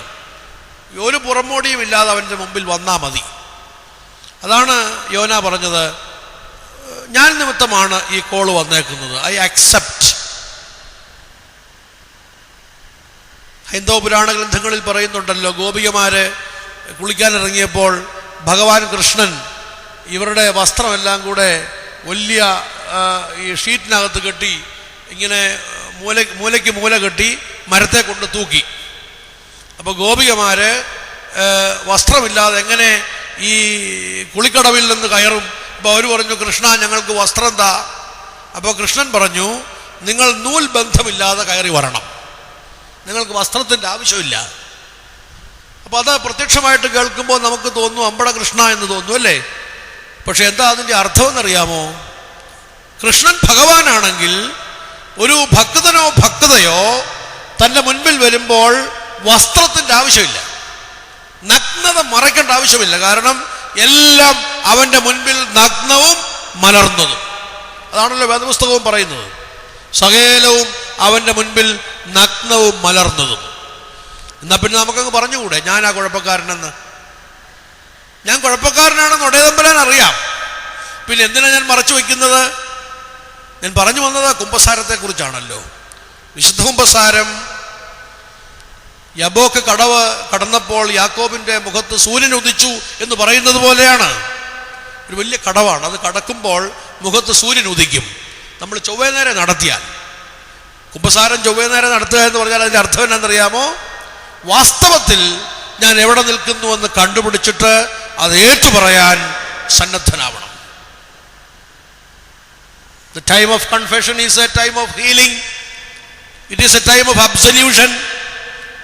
സത്യകുമ്പസാരത്തില് പാപപരിഹാരമുണ്ട്, മോചനമുണ്ട്, നന്മയുണ്ട്, രക്ഷയുണ്ട്, കർത്താവിൻ്റെ തിരുശരീര രക്തങ്ങൾ അനുഭവിക്കുവാനുള്ള ഒരുക്കമുണ്ട്.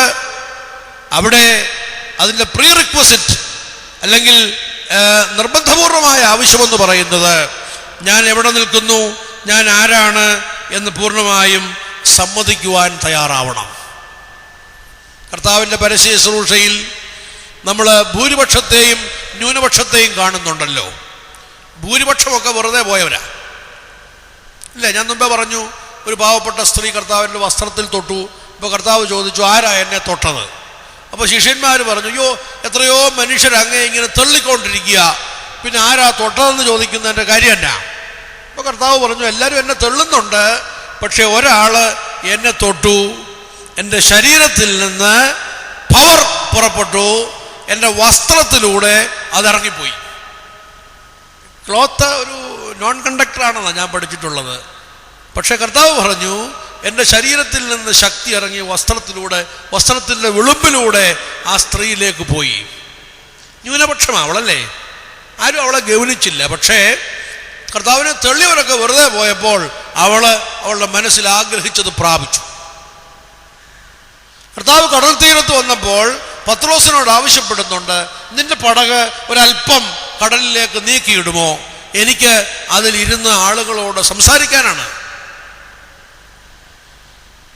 മത്തായിയുടെ സുവിശേഷം 15-ാം അധ്യായത്തിൽ ഒരു പാവപ്പെട്ട സ്ത്രീയെ നമ്മൾ കാണുന്നുണ്ട്. അവൾ പുറജാതിക്കാരിയാ, കനാന്യ സ്ത്രീയാ, പറയത്തക്ക യാതൊരു ക്രെഡിബിലിറ്റിയും ഇല്ല. പക്ഷേ അവളുടെ മുൻപിലാണ് യേശു പറഞ്ഞത്, O woman, great is your faith, നിന്റെ വിശ്വാസം വളരെ വലുതാണ്. നിങ്ങൾക്ക് സമയവും സന്ദർഭവും കിട്ടുമ്പോൾ വിശുദ്ധ മത്തായിയുടെ സുവിശേഷം 13, 14, 15 അധ്യായങ്ങൾ വായിക്കുന്നത് വളരെ നല്ലതാണ്. നോമ്പുകാലത്ത് കൂടുതൽ വേദപുസ്തക വായന, കൂടുതൽ പ്രാർത്ഥന, ഇതെല്ലാം പിതാക്കന്മാർ നമുക്ക് നൽകിയിട്ടുള്ളതാണ്. എല്ലാം അർത്ഥവത്താണ് കേട്ടോ. നോമ്പിൽ നമ്മുടെ പ്രാർത്ഥനയൊക്കെ മാറും അല്ലേ? സാധാരണ നമ്മുടെ കുടുംബാരാധന ക്രമത്തിലൂടെ സന്ധിയിലും പ്രഭാതത്തിലും പ്രാർത്ഥിച്ചതുപോലെ ഒക്കത്തില്ല, ഇച്ചിരൂടെ കൂടുതൽ പ്രാർത്ഥിക്കേണ്ടി വരും നോമ്പ് കാലത്ത്. എന്തിനാണെന്ന് ചോദിച്ചാൽ അത്രയും കൂടെ സമയം നമുക്ക് ദീർഘിപ്പിച്ച് തരിക, കൂടുതൽ സമയം ദൈവവചനത്തിലും വചനപാരായണത്തിലും പ്രാർത്ഥനയിലും ഉറ്റിരിക്കാനായിട്ടുള്ള സന്ദർഭം. അപ്പം അങ്ങനെ നമ്മുടെ ആത്മീയ ജീവിതത്തെ കെട്ടുപണി ചെയ്യാൻ, കരുപ്പിടിപ്പിക്കാൻ ഉള്ള ഒരവസരമാണ്. മത്തായിയുടെ സുവിശേഷം 13, 14, 15 അധ്യായങ്ങൾ വായിക്കുമ്പോൾ 13 നാം കാണുന്നത് ഒരു ഭൂരിപക്ഷത്തെയാണ്, കർത്താവിൻ്റെ സ്വന്തക്കാരും ബന്ധക്കാരും. പക്ഷെ അവരെക്കുറിച്ച് കർത്താവ് പറഞ്ഞു, വിശ്വാസമെന്ന് പറയുന്നത് അശേഷമില്ല. അവരുടെ വിശ്വാസഹീനതയിൽ അവൻ ആശ്ചര്യപ്പെട്ടു എന്നാണ് മത്തായി 13 കാണുന്നത്. 14 കാണുന്നത് പത്രോസിനെയാണ്. പത്രോസിനോട് പറഞ്ഞത്, അല്പവിശ്വാസിയെ നീ എന്തിനു സംശയിച്ചു എന്നാണ്. കാരണം കടലിൽ താണുപോകുന്നതായിട്ട് പത്രോസിന് തോന്നി. എന്നാൽ 15 ഇത് 3 അടുത്ത് വരുന്നത് കൊണ്ടാണ് ഞാനിത് 3 കൂടെ വായിക്കണമെന്ന് പറഞ്ഞത്. 13, 14, 15. മത്തായി 15 നമ്മൾ കാണുന്നത് ഈ പാവപ്പെട്ട കനാന്യ സ്ത്രീയാണ്. കനാനായ സ്ത്രീ എന്ന് പറയരുത്, കനാന്യ സ്ത്രീ എന്ന് തന്നെ പറയണം. കനാന്യ. ഇതെല്ലാം പ്രതിസന്ധി അവക്കുണ്ടായത്. ആദ്യം പറഞ്ഞു, ഇതെൻ്റെ ജോലിയൊന്നുമല്ല, ഇസ്രായേൽ കുലത്തിൽ നിന്ന് നഷ്ടപ്പെട്ടു പോയവരുടെ അടുക്കലേക്ക് എന്നെ അയച്ചിട്ടുള്ളൂ. അതിനു മുമ്പ് കർത്താവ് മിണ്ടാതിരുന്നു. ശിഷ്യന്മാർ വന്ന് റെക്കമെൻഡ് ചെയ്തപ്പോൾ പറഞ്ഞു, it is none of my business. അവൾ ഏറെ അടുത്തു വന്ന് കെഞ്ചി അപേക്ഷിച്ചപ്പോൾ പറഞ്ഞു, മക്കളുടെ അപ്പം എടുത്ത് നായ്ക്കുട്ടികൾക്ക് കൊടുക്കാൻ ഒക്കുകയില്ല. എന്നാൽ അവൾക്ക് അനുഗ്രഹം കിട്ടിയാൻ രഹസ്യം എന്നാണെന്നറിയാമോ? അവളിതെല്ലാം കേട്ടോണ്ടിരുന്നു. അവസാനം അവൾ പറഞ്ഞു, അതേ കർത്താവേ, സമ്മതിച്ചു അല്ലേ? യെസ് ലോർഡ്, മത്തായിയുടെ സുവിശേഷം 15-ാം അധ്യായത്തിൽ അവൾക്ക് കൊടുത്ത അനുഗ്രഹത്തിന് തൊട്ടു മുമ്പുള്ള വാക്യമാണ്, yes Lord, if you call me a dog, I am a dog. നീ എന്നെ നായെന്ന് വിളിച്ചാൽ ഞാൻ നായ തന്നെയാണ്. എൻ്റെ കുഞ്ഞിൻ്റെ സൗഖ്യത്തിന് വേണ്ടി ഞാൻ വന്നു, നീ എന്നോട് മിണ്ടാതിരുന്നു. ശിഷ്യന്മാർ അങ്ങയോട് അപേക്ഷിച്ചിട്ട് അതെൻ്റെ ജോലിയല്ലെന്ന് പറഞ്ഞു.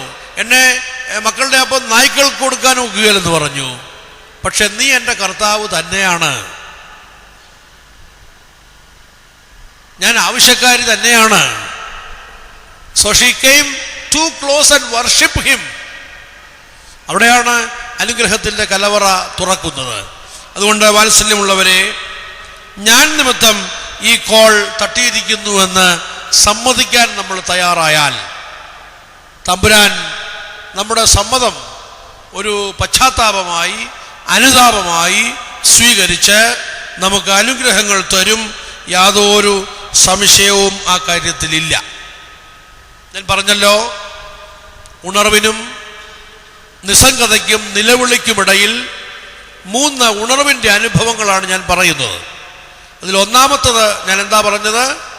ഉറക്കത്തെ കുലുക്കി വിളിച്ചാലും ഞാൻ ആരാണെന്ന് പറയാനുള്ള ഒരു തൻ്റെ ഇടം. ഞാൻ ദൈവത്തിൻ്റെ വകയാണ്, ഞാൻ എബ്രായനാണ്, കടലും കരയും ഉണ്ടാക്കിയ യഹോവയെ ഞാൻ ഭജിച്ചു വരുന്നു. രണ്ടാമത് പറഞ്ഞത്, എൻ്റെ കുഴപ്പം നിമിത്തമാണ് ഇത് സംഭവിച്ചതെങ്കിൽ അത് സമ്മതിക്കാനുള്ള ഒരു മനോഭാവം. ഞാൻ നിമിത്തം ഈ വലിയ കോൾ നിങ്ങൾക്ക് തട്ടിയിരിക്കുന്നു. മൂന്നാമത് ഒരു കാര്യം കൂടെ പറഞ്ഞ് ഞാൻ അവസാനിപ്പിക്കാം. അത് 1-ാം അധ്യായത്തിൻ്റെ 12-ാം വാക്യത്തിൻ്റെ എ പാർട്ടാണ്. അത് ഞാൻ പറഞ്ഞത് ബി പാർട്ടാണ്. അതിൻ്റെ എ പാർട്ടിൽ പറയുന്നു, എന്നെ എടുത്ത് സമുദ്രത്തിൽ ഇട്ടുകളഞ്ഞാൽ നിങ്ങളുടെ സകല പ്രശ്നങ്ങളും തീരും. ഞാൻ വെറുതെ മനസ്സിൽ ഓർത്തുപോയി, കുഴപ്പക്കാരനാണെന്ന് സമ്മതിച്ചു, കണ്ടുപിടിച്ചു. ഇനിയിപ്പോൾ എനിക്കുള്ള മാക്സിമം ശിക്ഷ നിങ്ങളിങ്ങ് തന്നേരെ. എന്നെ 4 തല്ലുവോ, അല്ലെങ്കിൽ എനിക്കെതിരെ പ്രമേയം പാസ്സാക്കുവോ, അല്ലെ കരയിൽ ചെന്നിട്ട് എന്നെ ജയിലിലിടുകയോ, ഇതൊന്നുമല്ല യോന പറയുന്നത്. യോന പറഞ്ഞപ്പോൾ അങ്ങേ അറ്റത്തേത് പറഞ്ഞു അല്ലേ? എന്താ പറഞ്ഞത്? എന്നെ എടുത്ത്, അയ്യോ എന്തൊരു അന്യായമല്ലേ. അവിടെ ഒരു മത്സ്യം യോനായെ കാത്ത് നിൽപ്പുണ്ടെന്നോ ആ മത്സ്യം യോനായെ നിനുവായിൽ ഛർദ്ദിക്കുമെന്നോ ഒന്നും യോനായ്ക്ക് അറിഞ്ഞുകൂടാ. മരിക്കാൻ സന്നദ്ധനായിക്കൊണ്ട് ഞാൻ ചെയ്ത കുറ്റത്തിന്, ഞാൻ വരുത്തിയ അകൽച്ചയ്ക്ക് ഞാൻ അങ്ങേ അറ്റത്തേത് പ്രാപിക്കാൻ അർഹനാണ് എന്ന് സമ്മതിക്കുകയാണ്. സമ്മതിച്ച് ഏറ്റുപറയുക മാത്രമല്ല, അതിൻ്റെ ശിക്ഷ ഏറ്റെടുക്കുവാൻ തക്കവണ്ണം സന്നദ്ധനാവുകയാണ്. മറ്റൊരു വിധത്തിൽ പറഞ്ഞാൽ, നൊമ്പരമുണ്ടാക്കുന്ന ചില തീരുമാനങ്ങൾ. അങ്ങനെ പറഞ്ഞിട്ടും കപ്പലിൽ യാത്ര ചെയ്ത മറ്റുള്ളവര് ഇവനെ എടുത്ത് കടലിലിടാൻ ഇച്ചിരൂടെ താമസിപ്പിച്ചു അല്ലേ? അവർ പ്രാർത്ഥിക്കുന്നുണ്ട്, ദൈവമേ ഈ മനുഷ്യനെ കടലിലിട്ട് അവൻ്റെ ജീവൻ കളയുന്ന പാപം ഞങ്ങളോട് പൊറുക്കണേ എന്നൊക്കെ പറഞ്ഞിട്ടാണ് ഇവനെ കടലിലിടുന്നത്. പക്ഷേ ഞാൻ നിങ്ങളെ ശ്രദ്ധ ക്ഷണിക്കുന്നത് യോന എടുത്ത ആ തീരുമാനത്തിലേക്കാണ്.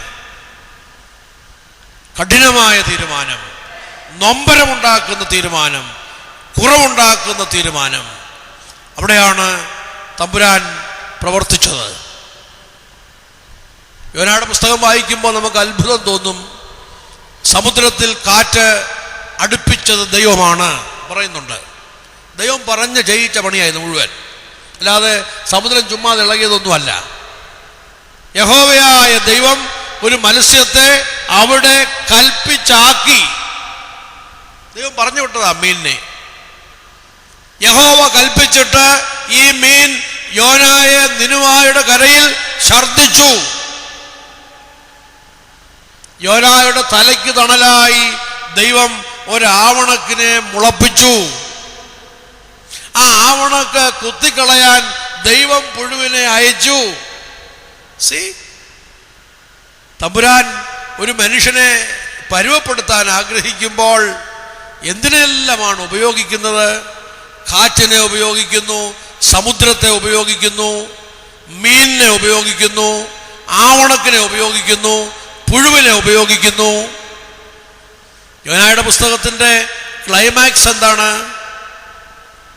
ഇടം കൈയും വലം കൈയും എന്തെന്ന് തിരിച്ചറിയാത്ത 1,20,000 ചില്ലുവാനും ആളുകളോട് എനിക്ക് ദയ തോന്നേണ്ടതല്ലയോ? നീ നടുകയോ നനയ്ക്കുകയോ ചെയ്യാതെ മുളച്ചു വന്ന ആവണക്ക് പുഴുകുത്തിപ്പോയപ്പോൾ നീ വിഷമിക്കുന്നെങ്കിൽ. വാത്സല്യമുള്ളവരെ, ഇതെല്ലാം ഇതിൻ്റെ തിരക്കഥയും സംഭാഷണവും എല്ലാം തമ്പുരാനാണ്. എല്ലാം ഇതിൻ്റെ ബാക്ക്ഗ്രൗണ്ട് മുഴുവൻ പ്രിപ്പയർ ചെയ്തിരിക്കുകയാണ്.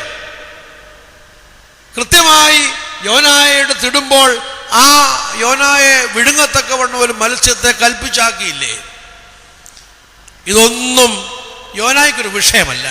എന്നെ മീൻ വിഴുങ്ങണമെന്നോ അല്ലെങ്കിൽ മീനിൻ്റെ വയറ്റിൽ ഞാൻ ദഹിച്ചു പോകണമെന്നോ ഞാൻ കടലിൽ പട്ടുപോകണമെന്നോ എന്തും ആയിക്കൊള്ളട്ടെ, ഞാൻ ചെയ്ത കുറ്റത്തിന് ഈ ശിക്ഷയ്ക്ക് ഞാൻ അർഹനാണ്. അങ്ങനെ നമ്മൾ തീരുമാനിച്ചാൽ ദൈവം നമുക്ക് ആ ശിക്ഷ തന്ന് പിരിച്ചുവിടുമെന്ന് നമുക്ക് ആർക്കെങ്കിലും ചിന്തയുണ്ടോ? ഒരിക്കലും ചെയ്യത്തില്ല. വിശുദ്ധ യോഹന്നാന്റെ സുവിശേഷം 8-ാം അധ്യായം വായിക്കുമ്പോൾ വളരെ ക്ലിയറായിട്ട് പാപകർമ്മത്തിൽ പിടിക്കപ്പെട്ട ഒരു സ്ത്രീയെ യഹൂദ പ്രമാണിമാര് യേശു തമ്പുരാന്റെ അടുക്കൽ കൊണ്ടുവന്നു, അല്ലേ? അവിടെ നമ്മൾ വായിക്കുന്നുണ്ട്, യേശു തമ്പുരാൻ കുനിഞ്ഞ് നിലത്ത് വിരൽ കൊണ്ട് എഴുതിക്കൊണ്ടിരുന്നു. ഇവിടെ കൊണ്ടുവന്നവരുടെ പാപമാ എഴുതിയതെന്നാ വേദവ്യാഖ്യാനം ഒക്കെ നമ്മൾ വായിക്കുന്നത്. എന്നിട്ട് യേശുവിനോട് ഇവർ ചോദിച്ചു, ഇവളെ പാപകർമ്മത്തിൽ പിടിച്ചു, എന്താ നീ ഇവൾക്ക് കൊടുക്കുന്ന ശിക്ഷ? അവർ വാസ്തവത്തിൽ ശിക്ഷ നടപ്പാക്കാൻ കല്ലുമൊക്കെ ആയിട്ട് വന്നിരിക്കുക.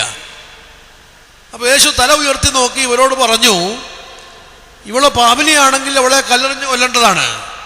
പക്ഷെ നിങ്ങളിൽ പാപമില്ലാത്തവൻ ഇവളെ ആദ്യം കല്ലെറിയണം. യേശു വീണ്ടും നിലത്ത് കുനിഞ്ഞ് വിരൽ കൊണ്ട് എഴുതി വീണ്ടും തല ഉയർത്തി നോക്കിയപ്പോൾ നമ്മൾ കാണുന്ന സീൻ എന്താണ്? ഈ സ്ത്രീ മാത്രമേ ഉള്ളൂ, ഒരു കൂന കല്ലുമുണ്ട്.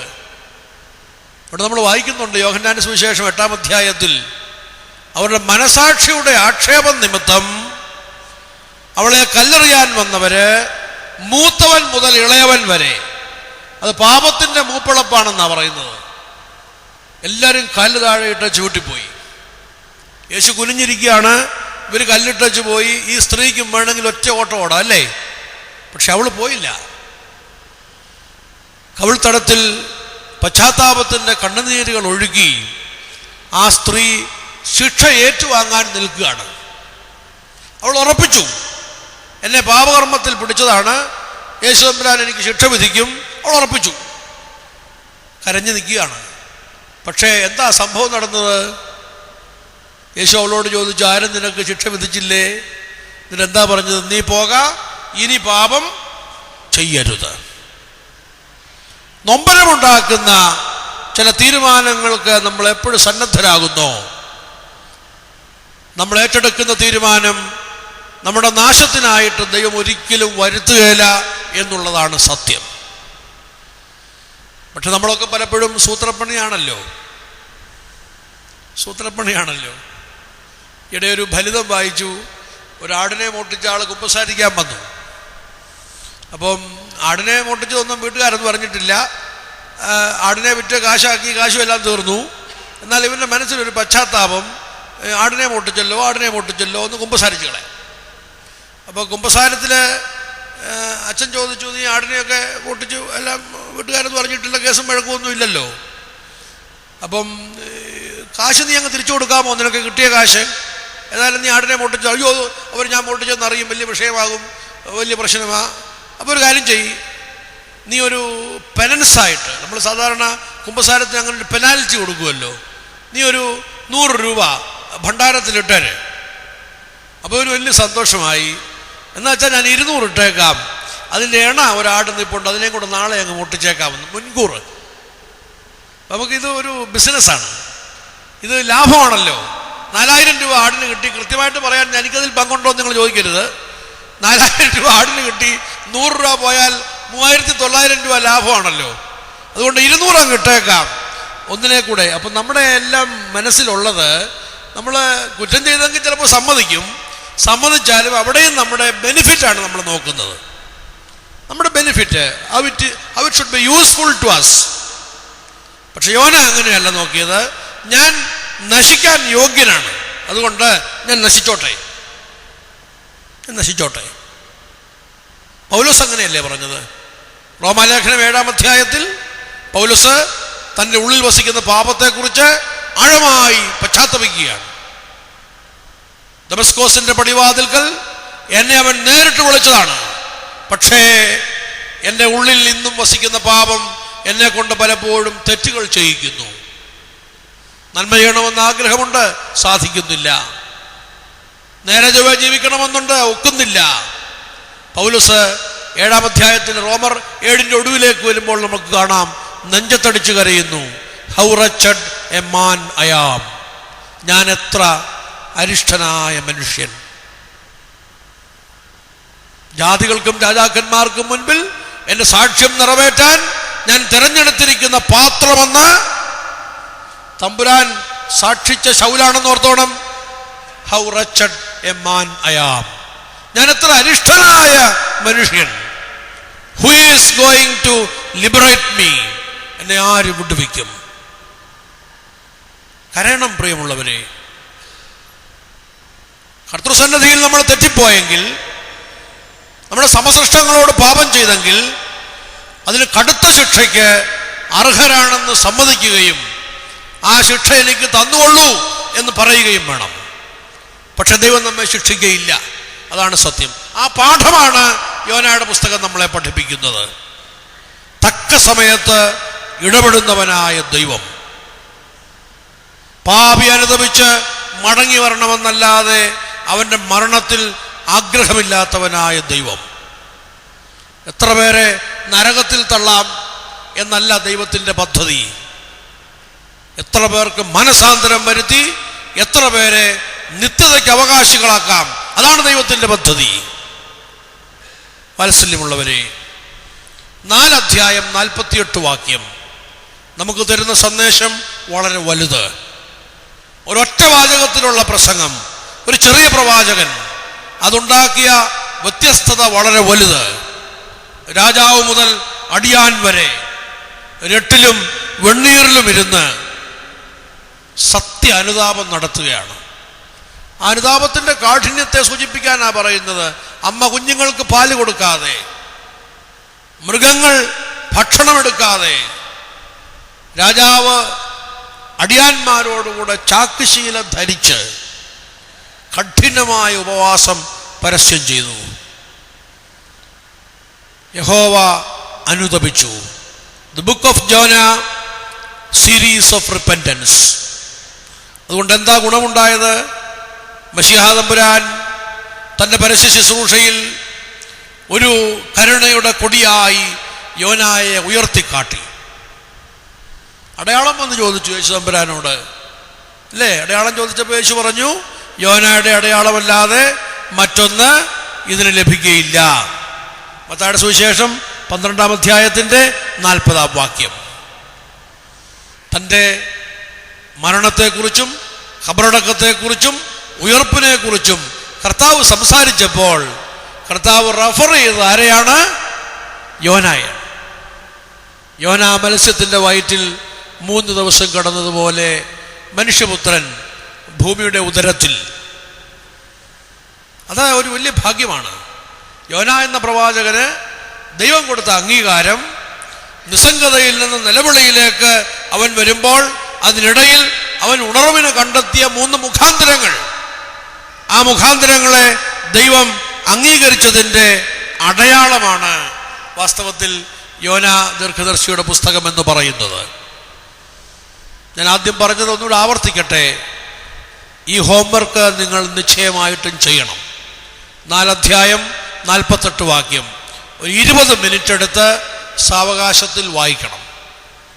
ഒത്തിരി ദർശനങ്ങൾ, പുതിയ ഉണർവുകൾ ദൈവം തമ്പുരാൻ ഈ ഓരോ വാക്യത്തിൽ നിന്നും നമുക്ക് തന്നുകൊണ്ടിരിക്കും. അതിലൂടെ നാം വ്യത്യസ്തതയുള്ള മനുഷ്യരായിട്ട് മാറണം. നമ്മളാരും അഗണ്യരും അവഗണിക്കപ്പെട്ടവരുമാണെന്ന് ചിന്തിക്കേണ്ട. There are pearls in all of us, but it needs search. ഒരുപാട് സാധ്യതകൾ, ഒരുപാട് പവിഴമുത്തുകൾ ഒക്കെ നമ്മുടെ ഉള്ളിലുണ്ട്. But it needs search. ഒരു അന്വേഷണം അത് കണ്ടെത്താൻ ആവശ്യമാണ്. ആ അന്വേഷണത്തിന് നമ്മെ സഹായിക്കുന്ന ശ്രേഷ്ഠമായ അവസ്ഥാന്തരങ്ങളാണ് നോമ്പുകാലം എന്ന് പറയുന്നത്. ഈ 3 നോമ്പ് അനുഗ്രഹമായിരിക്കട്ടെ, ശ്രേഷ്ഠമായിരിക്കട്ടെ. ഈ 3 നോമ്പിൻ്റെ ഇതിവൃത്തം നമ്മുടെ ജീവിതത്തെ ചലിപ്പിക്കുന്നതാവട്ടെ. നമുക്ക് ആത്മീയമായി ജീവിതത്തിൽ ഒരു ഉണർത്തുപാട്ടായി, ഒരു ഉത്തേജനമായി ഭവിക്കട്ടെ എന്ന് ഞാൻ പ്രാർത്ഥിക്കുന്നു. യോനായുടെ അർത്ഥം പ്രാവ്. പ്രാവിൻ്റെ ഗുണഗണങ്ങളൊന്നും ഞാൻ പറഞ്ഞില്ല, ഇതൊക്കെ നമുക്കറിയാമല്ലോ. വിശുദ്ധിയുള്ള സ്ഥലത്ത് പാർപ്പാൻ, വെടിപ്പായിരിപ്പാൻ, എപ്പോഴും അനുതാപത്തിൻ്റെ കണ്ണുനീര് പൊഴിക്കുവാൻ, ദുഷ്ടതയുണ്ടെങ്കിൽ അതെല്ലാം കൊത്തിപ്പറിച്ച് കളയുവാൻ ദൈവത്തിൻ്റെ പരിശുദ്ധാത്മാവ് ഈ നോമ്പുകാലത്ത് നമ്മെ സഹായിക്കട്ടെ. ഞാൻ ആരാണെന്നുള്ള ബോധ്യം, എൻ്റെ കുഴപ്പത്തെക്കുറിച്ചുള്ള ബോധ്യം, അതിന് ഞാൻ ഏറ്റെടുക്കേണ്ട ശിക്ഷ, അത് പരമാവധി ഏറ്റെടുക്കാനുള്ള താല്പര്യം, ഇത് 3 ഉണ്ടെങ്കിൽ നിസ്സംഗതയിൽ നിന്ന് നിലവിളിയിലേക്ക് നമ്മൾ മാറും. അവിടെ ദൈവം നമ്മെ അനുഗ്രഹിക്കും. ഒരു നിമിഷം നമുക്ക് നമ്മുടെ തലകൾ ദൈവസന്നിധിയിൽ വണങ്ങാം. മുറ്റും ഞാൻ തരുന്നീതാ ഭൂനിക്ഷേപം മുഴുവൻ ദേഹദേഹി സമസ്ത എന്നേക്കും നിന്റേതു ഞാൻ ശരണം എൻ കർത്താവേ. വാഴ്ത്തപ്പെട്ട കുഞ്ഞാടേ, താഴ്മയായി കൊമ്പിടുന്നു രക്ഷിക്ക എന്നെ ഇപ്പോൾ. വാഞ്ചിച്ചു നിന്നെ എത്ര ദോഷം നിന്നിൽ എത്ര ഇമ്പമായി ചൊല്ലുന്നേശു ഞാൻ കഴുകിടും നിന്നെ ശരണം എൻ കർത്താവേ. വാഴ്ത്തപ്പെട്ട കുഞ്ഞാടേ, താഴ്മയായി കൊമ്പിടുന്നു രക്ഷിക്ക എന്നെ ഇപ്പോൾ. കർത്താവേ, ഞങ്ങൾ നിന്നെ എത്രയോ വാഞ്ചിച്ചു, ഞങ്ങൾ എത്രയോ ദോഷം വന്നു. ഇന്നും നീ ഞങ്ങളോട് ചൊല്ലുന്നു, ഞങ്ങളെ കഴുകി വെടിപ്പാക്കാമെന്ന്. ഞങ്ങളുടെ പിതാക്കന്മാർ ഞങ്ങളെ ഭരമേൽപ്പിച്ച, പരിശുദ്ധ സഭ ഞങ്ങളോട് നിഷ്കർഷിച്ച അനുഗ്രഹകരമായി നോമ്പുകാലം ഞങ്ങളെ ആത്മീയ ജീവിതത്തിൻ്റെ ഉണർവിനായി ശ്രേഷ്ഠതയോടെ ആചരിപ്പാൻ ഞങ്ങളെ സഹായിച്ച് അനുഗ്രഹിക്കണമേ. ചെറിയ പ്രസംഗം നടത്തിയ വലിയ പ്രവാചകൻ അനുഗ്രഹീതമായ ഒരു വ്യത്യാസത്തിന് ഒരു പട്ടണത്തെ മുഴുവൻ നയിച്ചുവല്ലോ. ഞങ്ങളും അവിടുത്തെ തിരുവചനത്തിൻ്റെ കേൾവിയാൽ അനുഗ്രഹീതരായി തീരുവാൻ, നന്മ കൊണ്ട് നിറയുവാൻ, പരിശുദ്ധാത്മാവിനാൽ ശുദ്ധീകരിക്കപ്പെടുവാൻ സഹായിക്കണമേ. ഞങ്ങളെ ആത്മീയ ജീവിതത്തിൻ്റെ നിസ്സംഗതയെ പോറ്റണമേ. ഞങ്ങളെ ഉണർവിലേക്ക് നയിക്കണമേ. സത്യമായ നിലവിളി, പശ്ചാത്താപം, അഹങ്കാരമില്ലാത്ത മനസ്സ്, ഇതൊക്കെയും ഞങ്ങൾക്ക് തരണമേ. സത്യവുപസാരം നടത്തി അവിടുത്തെ കർത്തൃമേശയിലേക്ക് അടുത്തു വരുവാൻ ഞങ്ങളുടെ ബലഹീനതയെ തുണയ്ക്കണമേ. ഞങ്ങൾ അങ്ങേക്ക് സ്തുതിയും സ്തോത്രവും നിരന്തരം കരയേറ്റുവാനായിട്ട് തന്നെ. ആമേൻ.